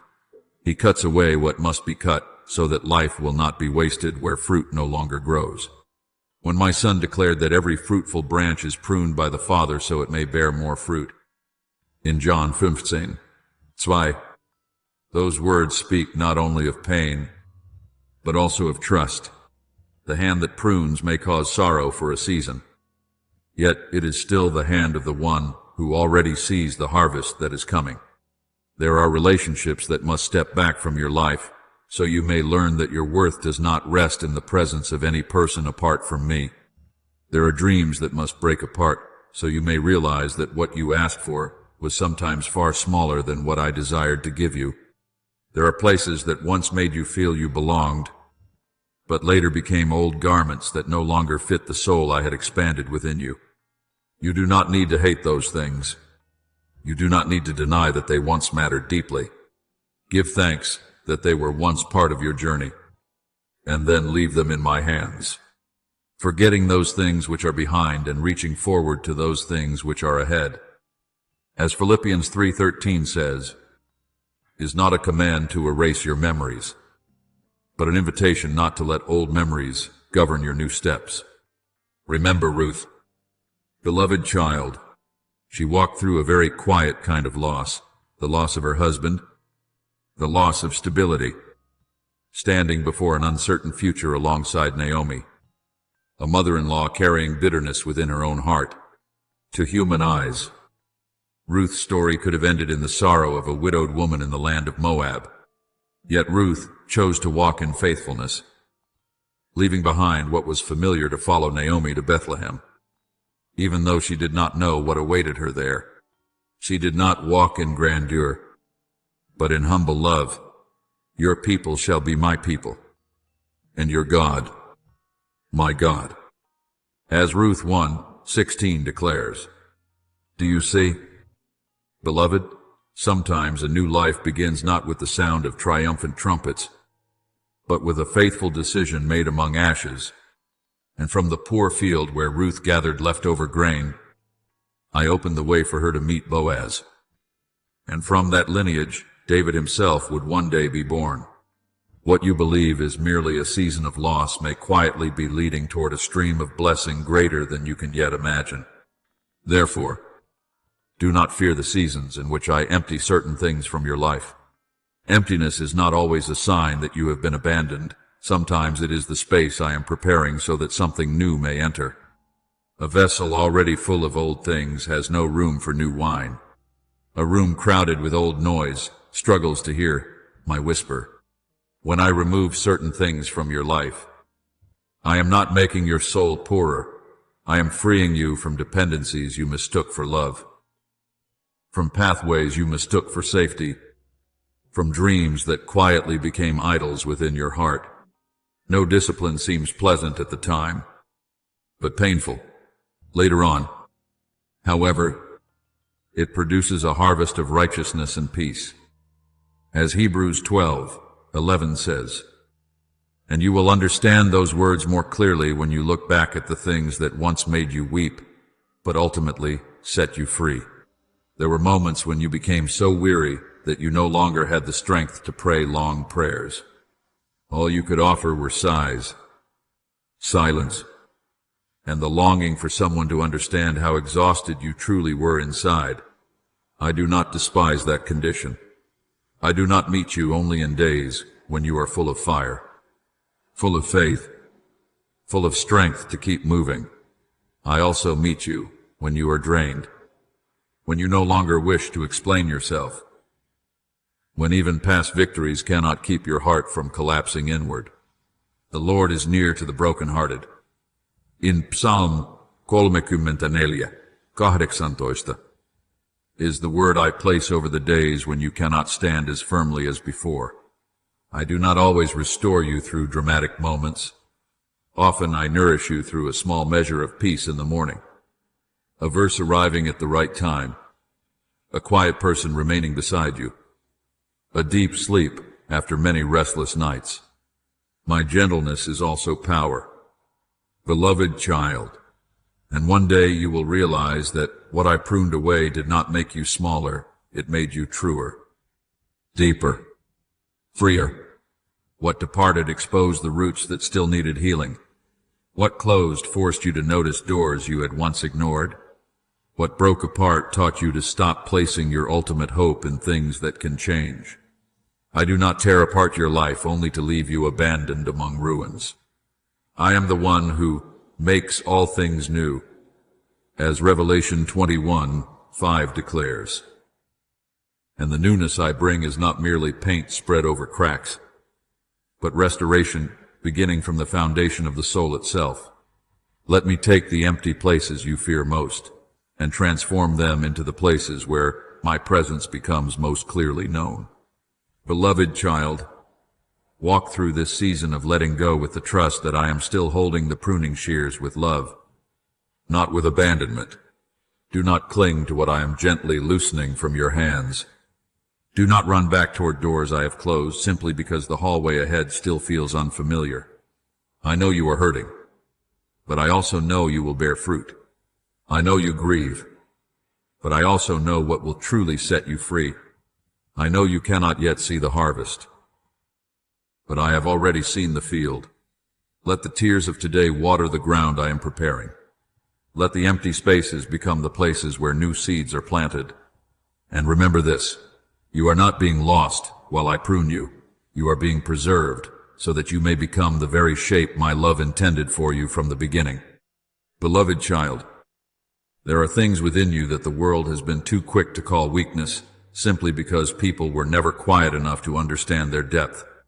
They see how easily your heart is moved by a single sentence, how you fall silent before another person's pain, how deeply you sense things others pass by without noticing, and they call you fragile.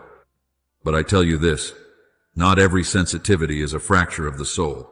Often it is a doorway I placed within you so that love, mercy, and discernment may enter more deeply. A heart of stone may not feel pain, but it also cannot tremble before what is holy. I declared, I will remove the heart of stone from you and give you a heart of flesh. In Ezekiel 36:26. Because what I desire for you is not a numb life incapable of being wounded, but a heart soft enough to hear me, soft enough to love, soft enough to recognize light even when it arrives as only the faintest whisper. Do not allow shallow judgments to make you shrink what I have placed inside you. And there will come a day when you look back upon the roads that once filled you with shame and no longer lower your face as you once did. Not because the past suddenly becomes light, nor because what happened no longer hurts, but because my light will reveal to you a deeper meaning hidden beneath the seasons that once seemed made only of brokenness. Some failures taught you humility. Some rejections separated you from places that no longer belong to your destiny. Some dead ends before which you once wept will later be revealed as the very places that forced you back toward me, back toward truth, back toward the part of your soul you had forgotten. Those who sow in tears shall reap with songs of joy. Psalm 126, 5 declares, is not a false color painted over pain. It is the promise that tears placed into my hands are never wasted.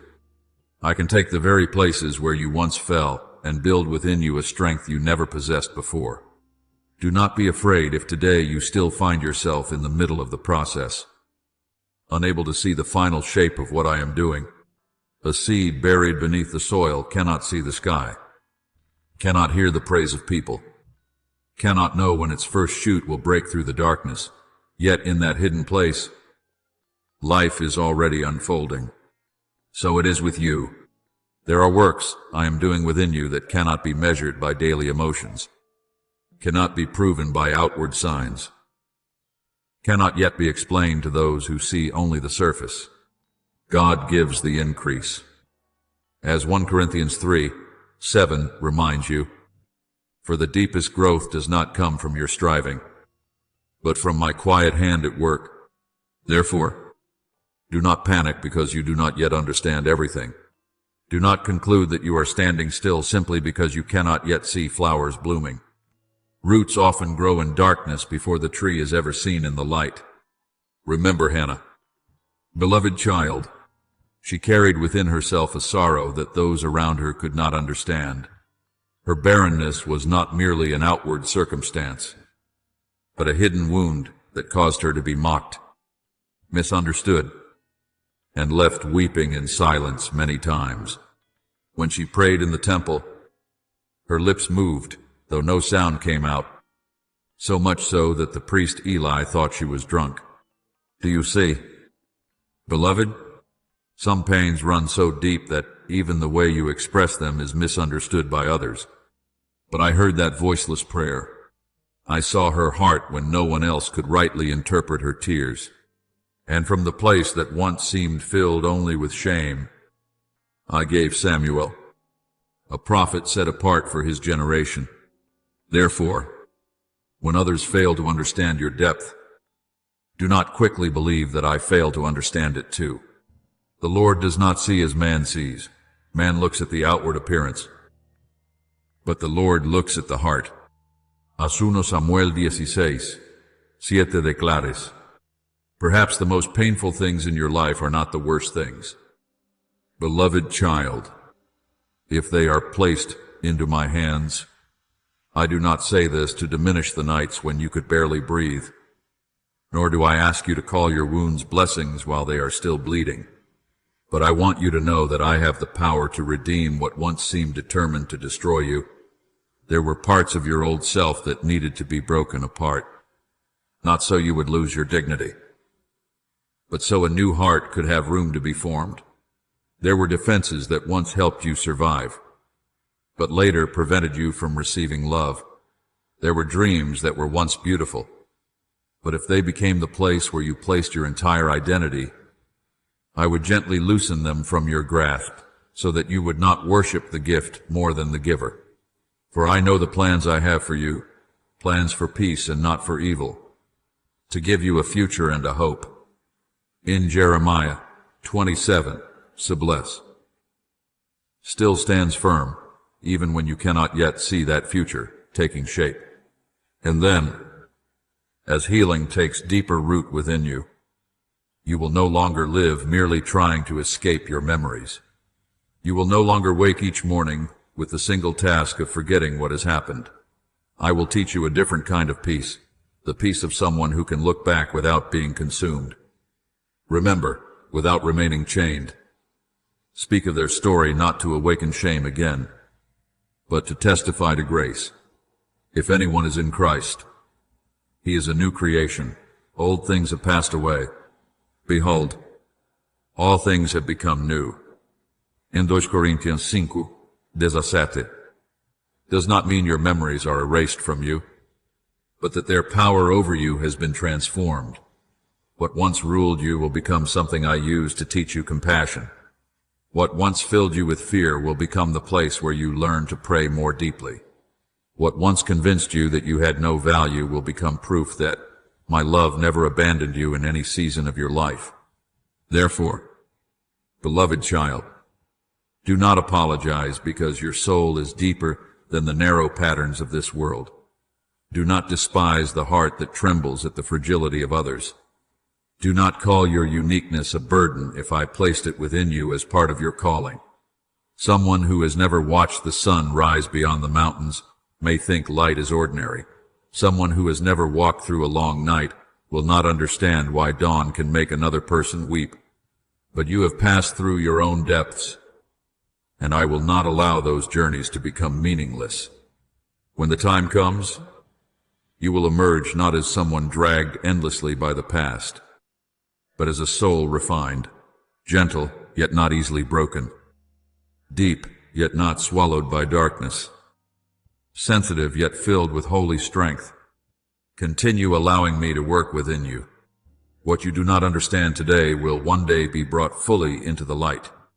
And when you look back, you will see that I was always there, quietly transforming sorrowful pages into testimony, turning wounds into windows for grace, and making your life into a gentle light that darkness cannot extinguish. Beloved child, when I look at a child, I often see in their eyes something many adults have long forgotten: the openness of the soul. A child knows how to look toward the sky without feeling too small to dream, how to love before learning to calculate everything, how to trust before being taught to doubt every voice around them. There are souls I send into this world with the ability to feel deeply, with hearts easily moved by beauty, with longings that refuse to remain trapped inside the narrow boxes of ordinary living. But as the years pass, the words of the world begin covering that original light with dust. People tell you not to think too differently, not to love too sincerely, not to feel too deeply, not to step outside the path accepted by the crowd. And slowly, many souls learn to make themselves smaller in order to feel safe. Like a lamp hidden beneath a basket because it fears its light might make others uncomfortable. But I never created you for a life of shrinking inward like that. When my son declared, "Neither do people light a lamp and put it under a basket," in Matthew 5:15, those words were not only about ministry or public visibility, they were also a reminder that the light I placed within you does not need permission in order to exist. Do not be afraid when you realize you cannot completely blend into the crowd. Beloved child, there are souls called to walk differently, not because they are greater than others, but because the voice within them will not allow them to live forever inside what is false. An eagle does not fly low simply to fit among sparrows. It was created for different winds. A seed cannot bloom if it clings forever to its old shell, out of fear of the darkness beneath the soil. And so it is with you. If you continue living only to satisfy the expectations in the eyes around you, you will slowly lose the true voice I placed within your heart from the beginning. Do not be conformed to this world, but be transformed by the renewing of your mind. As Romans 12:2 teaches, because I did not call you to become a pale imitation of someone else. I called you to step into the unique shape I designed for your soul. There may be stretches of road that feel very lonely. There may be moments when you stand among many people, yet still feel that you do not belong to the things they are chasing after. There may be times when you ask yourself why you cannot simply live like everyone else so that you might hurt less, think less, feel less different. But beloved child, that loneliness is not always a sign that I have moved away from you. Often it is the space I clear so that my voice may sound louder than the noise of the world. Moses had to walk through the wilderness for many years before standing before the burning bush. David learned to play the harp and poured out tears in the fields long before wearing a crown. Even my son often withdrew into lonely places to pray while crowds pressed around him. There are things I can only plant within your soul when the noise around you grows quiet. Therefore, do not call every silence abandonment. Sometimes it is the place where I am deepening your roots before bringing you into a season of fruitfulness. Remember Joseph, beloved child. When he was young, he carried within him dreams so large that even his own brothers could not understand them. What he saw in his spirit was interpreted by others as naivety or pride. Then he was sold, betrayed, and forgotten in prison, seen through human eyes. His journey appeared to be nothing but loss and loneliness. But I never forgot what I had placed within him. It was precisely in those seasons when he was separated from the crowd, led into places no one else could understand, that I shaped within Joseph the wisdom, humility, and steadfastness necessary for the greater destiny ahead of him. And at the appointed time, the very thing others once considered strange about him became the key that saved many lives during famine. Do you see? Beloved, there are things within you today that are misunderstood, called too much or too different.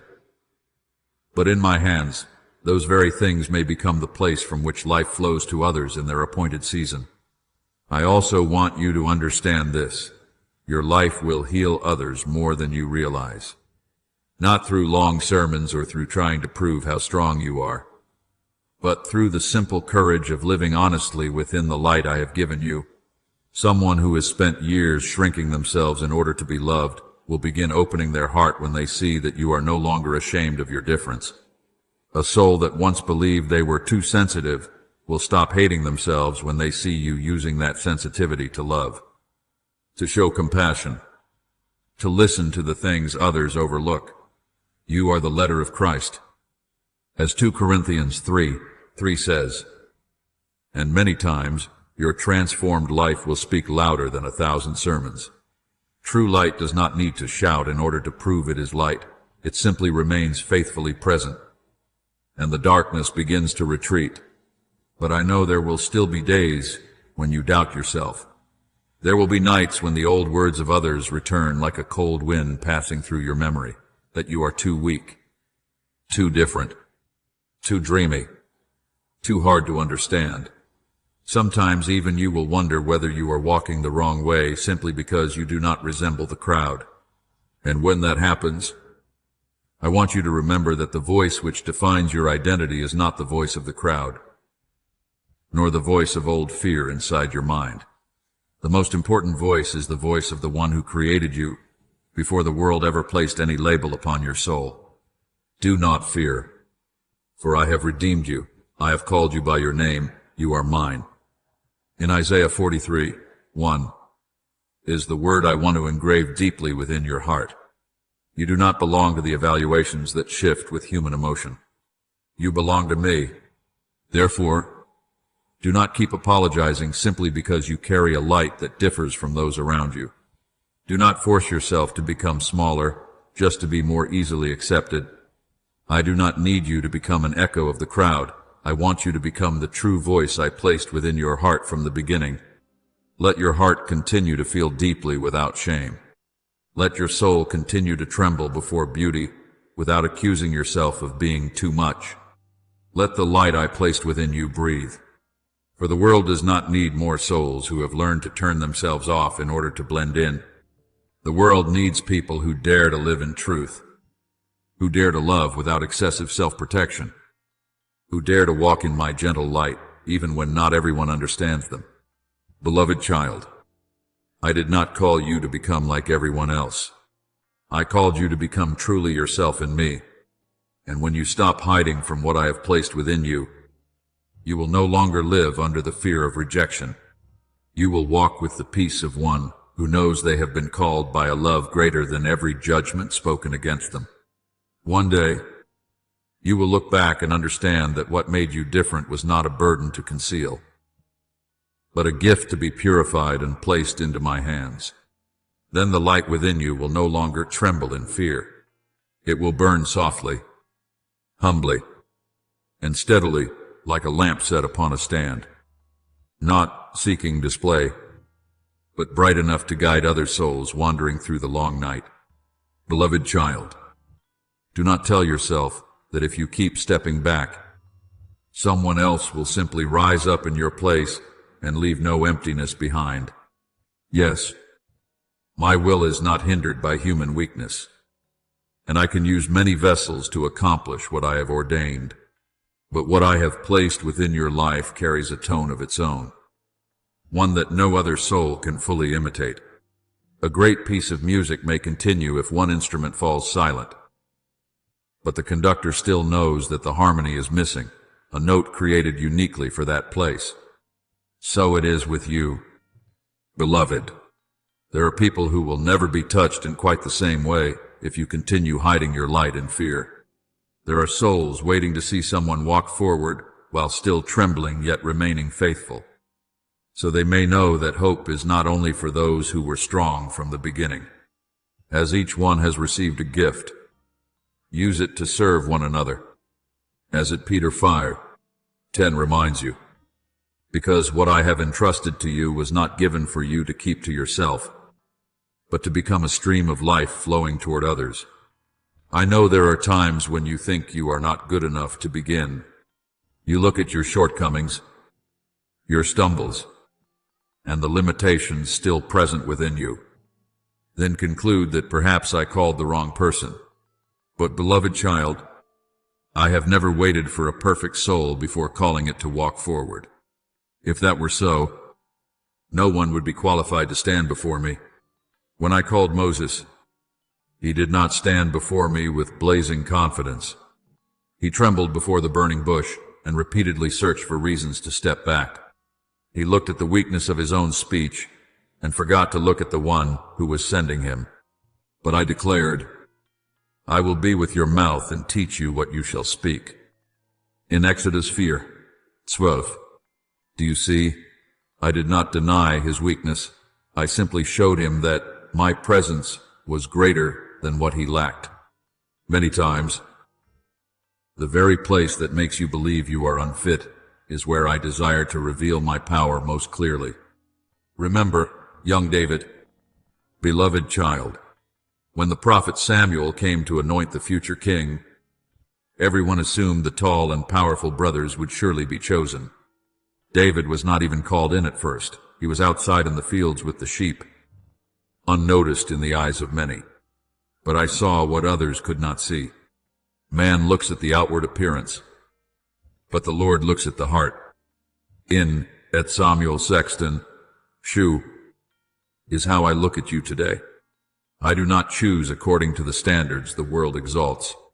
I see the heart willing to answer my call, the soul still soft before truth, the person willing to step forward even while trembling.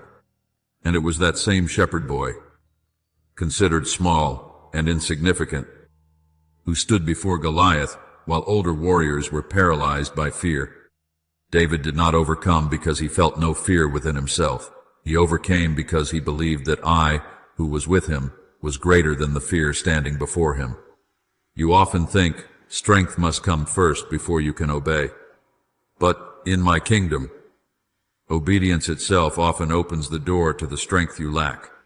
Joshua had to place his feet into the river before the Jordan parted. Peter had to step out of the boat before he discovered he could walk upon the water. The woman with the issue of blood had to press through the crowd to touch my garment before healing flowed into her body. There are doors that only open when you dare to move forward in faith, even when the light ahead is sufficient only for the next step. The righteous shall live by faith. As Romans 1:17 declares, does not mean they no longer feel fear. It means they refuse to let fear decide the direction of their lives. Do not think you must erase every doubt before you are worthy for me to use. Jeremiah also once said he was too young, too inexperienced, too small for the burden placed before him. But I touched his lips and declared, do not say, I am only a youth. In Jeremiah 7:2, I did not ask him to pretend he was not weak. I simply refused to let weakness define his future. So it is with you. Perhaps today you still feel you are not wise enough, not strong enough, not healed enough to help others. But if you wait until the day you are completely free from fear, you will miss the seasons in which I desire to teach you how to walk in dependence upon me. I am not searching for those who are confident in themselves. I am searching for those who know how to hold my hand while their own feet are still shaking. There are souls out there who need your story specifically, not the polished version you try to construct, but the real story that you were once weary, doubtful, and ready to give up. Yet I held you through it all. A person drowning in shame will find hope when they see you continue walking despite your wounds. Someone who believes they are too weak to be used will begin to heal when they witness me moving through your life. You are the body of Christ, and each one of you is a member of it. As 1 Corinthians 12:27 reminds you, meaning no one is meaningless within my plan. If one part of the body falls silent because of insecurity, the whole body lacks something that was meant to be given. Therefore, stop delaying what I am placing within your heart. Delay does not always wear the face of rebellion. Many times it wears the face of fear, of feeling inadequate, of believing tomorrow you will somehow be more ready than you are today.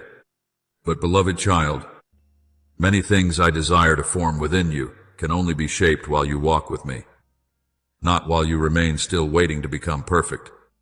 A child does not learn to walk by sitting endlessly and studying every step. The child learns by rising again after every fall. That is how I am teaching you as well. For it is God who works in you both to will and to act according to his good pleasure. In Philippians 2:13, even the desire within you to return, to obey, to begin again, is already a sign that I am working inside you. Beloved child, what I need from you is not a self-made strength filled with pride. I desire a heart that says, Father, I am still afraid, but I will walk with you. That is where miracles begin. That is where the journey of maturity opens. And as you walk in this way, you will discover that true strength is not never being weak. True strength is knowing whose hand is holding yours in the midst of every weakness. One day, when you look back, you will realize that I did not only use the moments when you felt confident, I also used the moments when you trembled yet still obeyed. I used even the small steps you thought were insignificant. And those very steps led you into the destiny my love had prepared for you long ago, not so that you would be exalted, but so that my light within you would become a pathway for many other souls wandering through the long night. Beloved child, there have been years when you looked at your limitations as though they were proof that you were not enough to be used, not enough to be loved, not enough to step into something greater. You looked at the fragile places within yourself and assumed that I could only work through people who were stronger, more gifted, more stable than you. But listen carefully to me. I do not choose you in spite of those cracks, as though I were reluctantly tolerating them. Many times, the very place where you feel weakest is the place where I desire to reveal my power most clearly. If everything came from human perfection and ability, people would exalt themselves and forget the true source of life. That is why I often place heavenly treasure inside jars of clay, so that when the light shines forth, everyone will know the wonder did not originate from the greatness of the vessel, but from the one dwelling within it. We have this treasure in jars of clay. As 2 Coríntios 4:7 declares, and you are such a vessel, fragile, yet chosen, trembling, yet carrying something holy within you. Moses once believed the slowness of his speech was reason enough for me to choose someone else. He looked more at his fear and awkwardness than at my presence. But I did not call him because he spoke like the eloquent rulers of Egypt. I called him because he was soft enough to finally realize how deeply he needed me. David, too, was not seen by others as a future king. He was merely the youngest son out in the fields with the sheep, forgotten while his family stood before the prophet. Yet I saw what others could not see. I saw a heart that loved my presence in the lonely fields. Peter was the same, impulsive, quick to speak, stumbling again and again because of his own words. He stepped onto the water only to sink in fear, boldly promised loyalty, and then denied me in the darkness of night. Yet I still called him, not because he had never failed, but because beneath all that impulsiveness was a heart that truly loved me. Do you see? Beloved, I am not searching for souls who have never stumbled. I am searching for souls willing to let me transform them. Remember Gideon, beloved child. When I sent my angel to call him a mighty warrior, he was hiding in secret out of fear of the enemy. He saw himself through the eyes of insecurity. His family was insignificant, and he believed there was nothing remarkable about him. But I called him according to what he could not yet see within himself. So it is with you. Perhaps all you can see are delays, failures, unhealed places, and fears still living inside you. But I see more than your present condition. I see the person gradually being formed through every season in which you learn to trust me. My power is made perfect in weakness. As 2 Corinthians 12:9 says, is not merely comfort for failure. It is one of the secrets of my kingdom. When you know you are weak, you will learn dependence. And when you learn dependence, I can accomplish through you what your own strength could never achieve. Therefore, stop defining yourself by the labels the world once placed upon you. Perhaps someone once told you that you were not good enough, not intelligent enough, not special enough, not strong enough to become anything meaningful. Perhaps those words remained in your heart so long that you eventually began calling them truth. But, beloved child, no voice has the authority to determine your identity except the voice of the one who created you. The world may call you by the last failure it witnessed, but I call you by the destiny I planted within you before you were born. The world may remember the seasons when you lost your way, but I see the entire journey through which I am leading you home again. I have loved you with an everlasting love.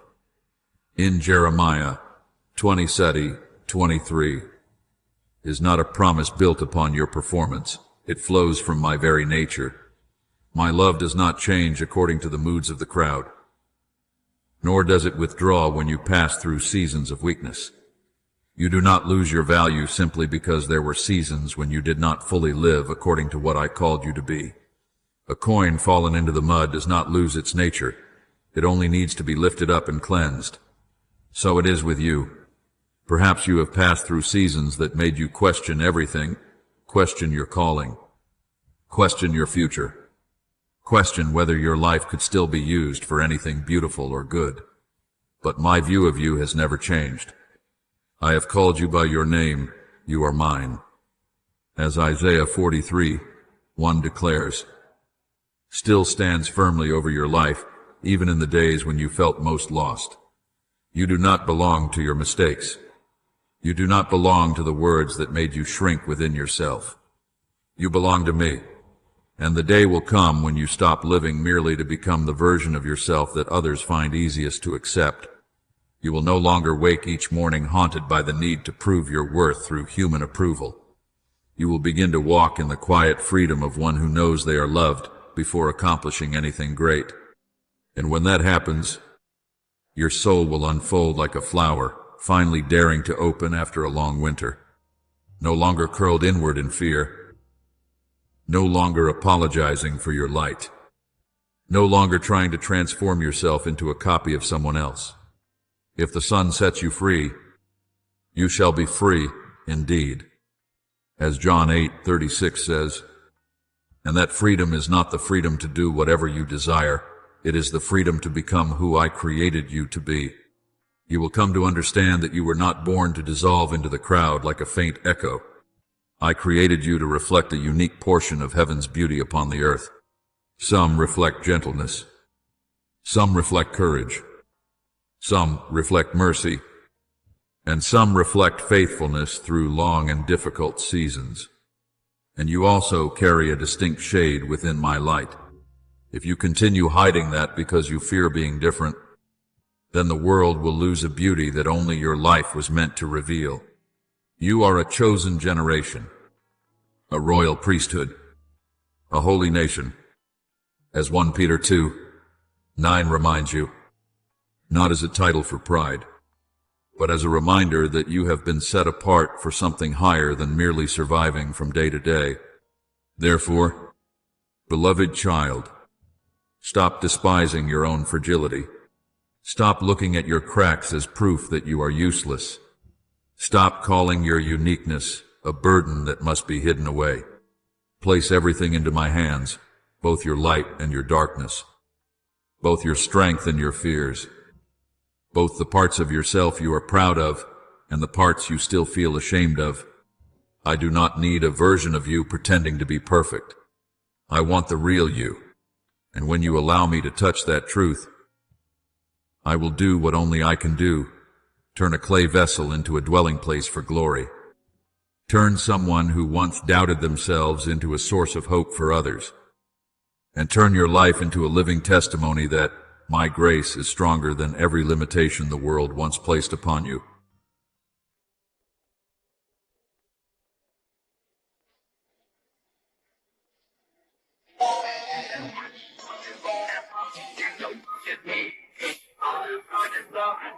With the bucket head.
Like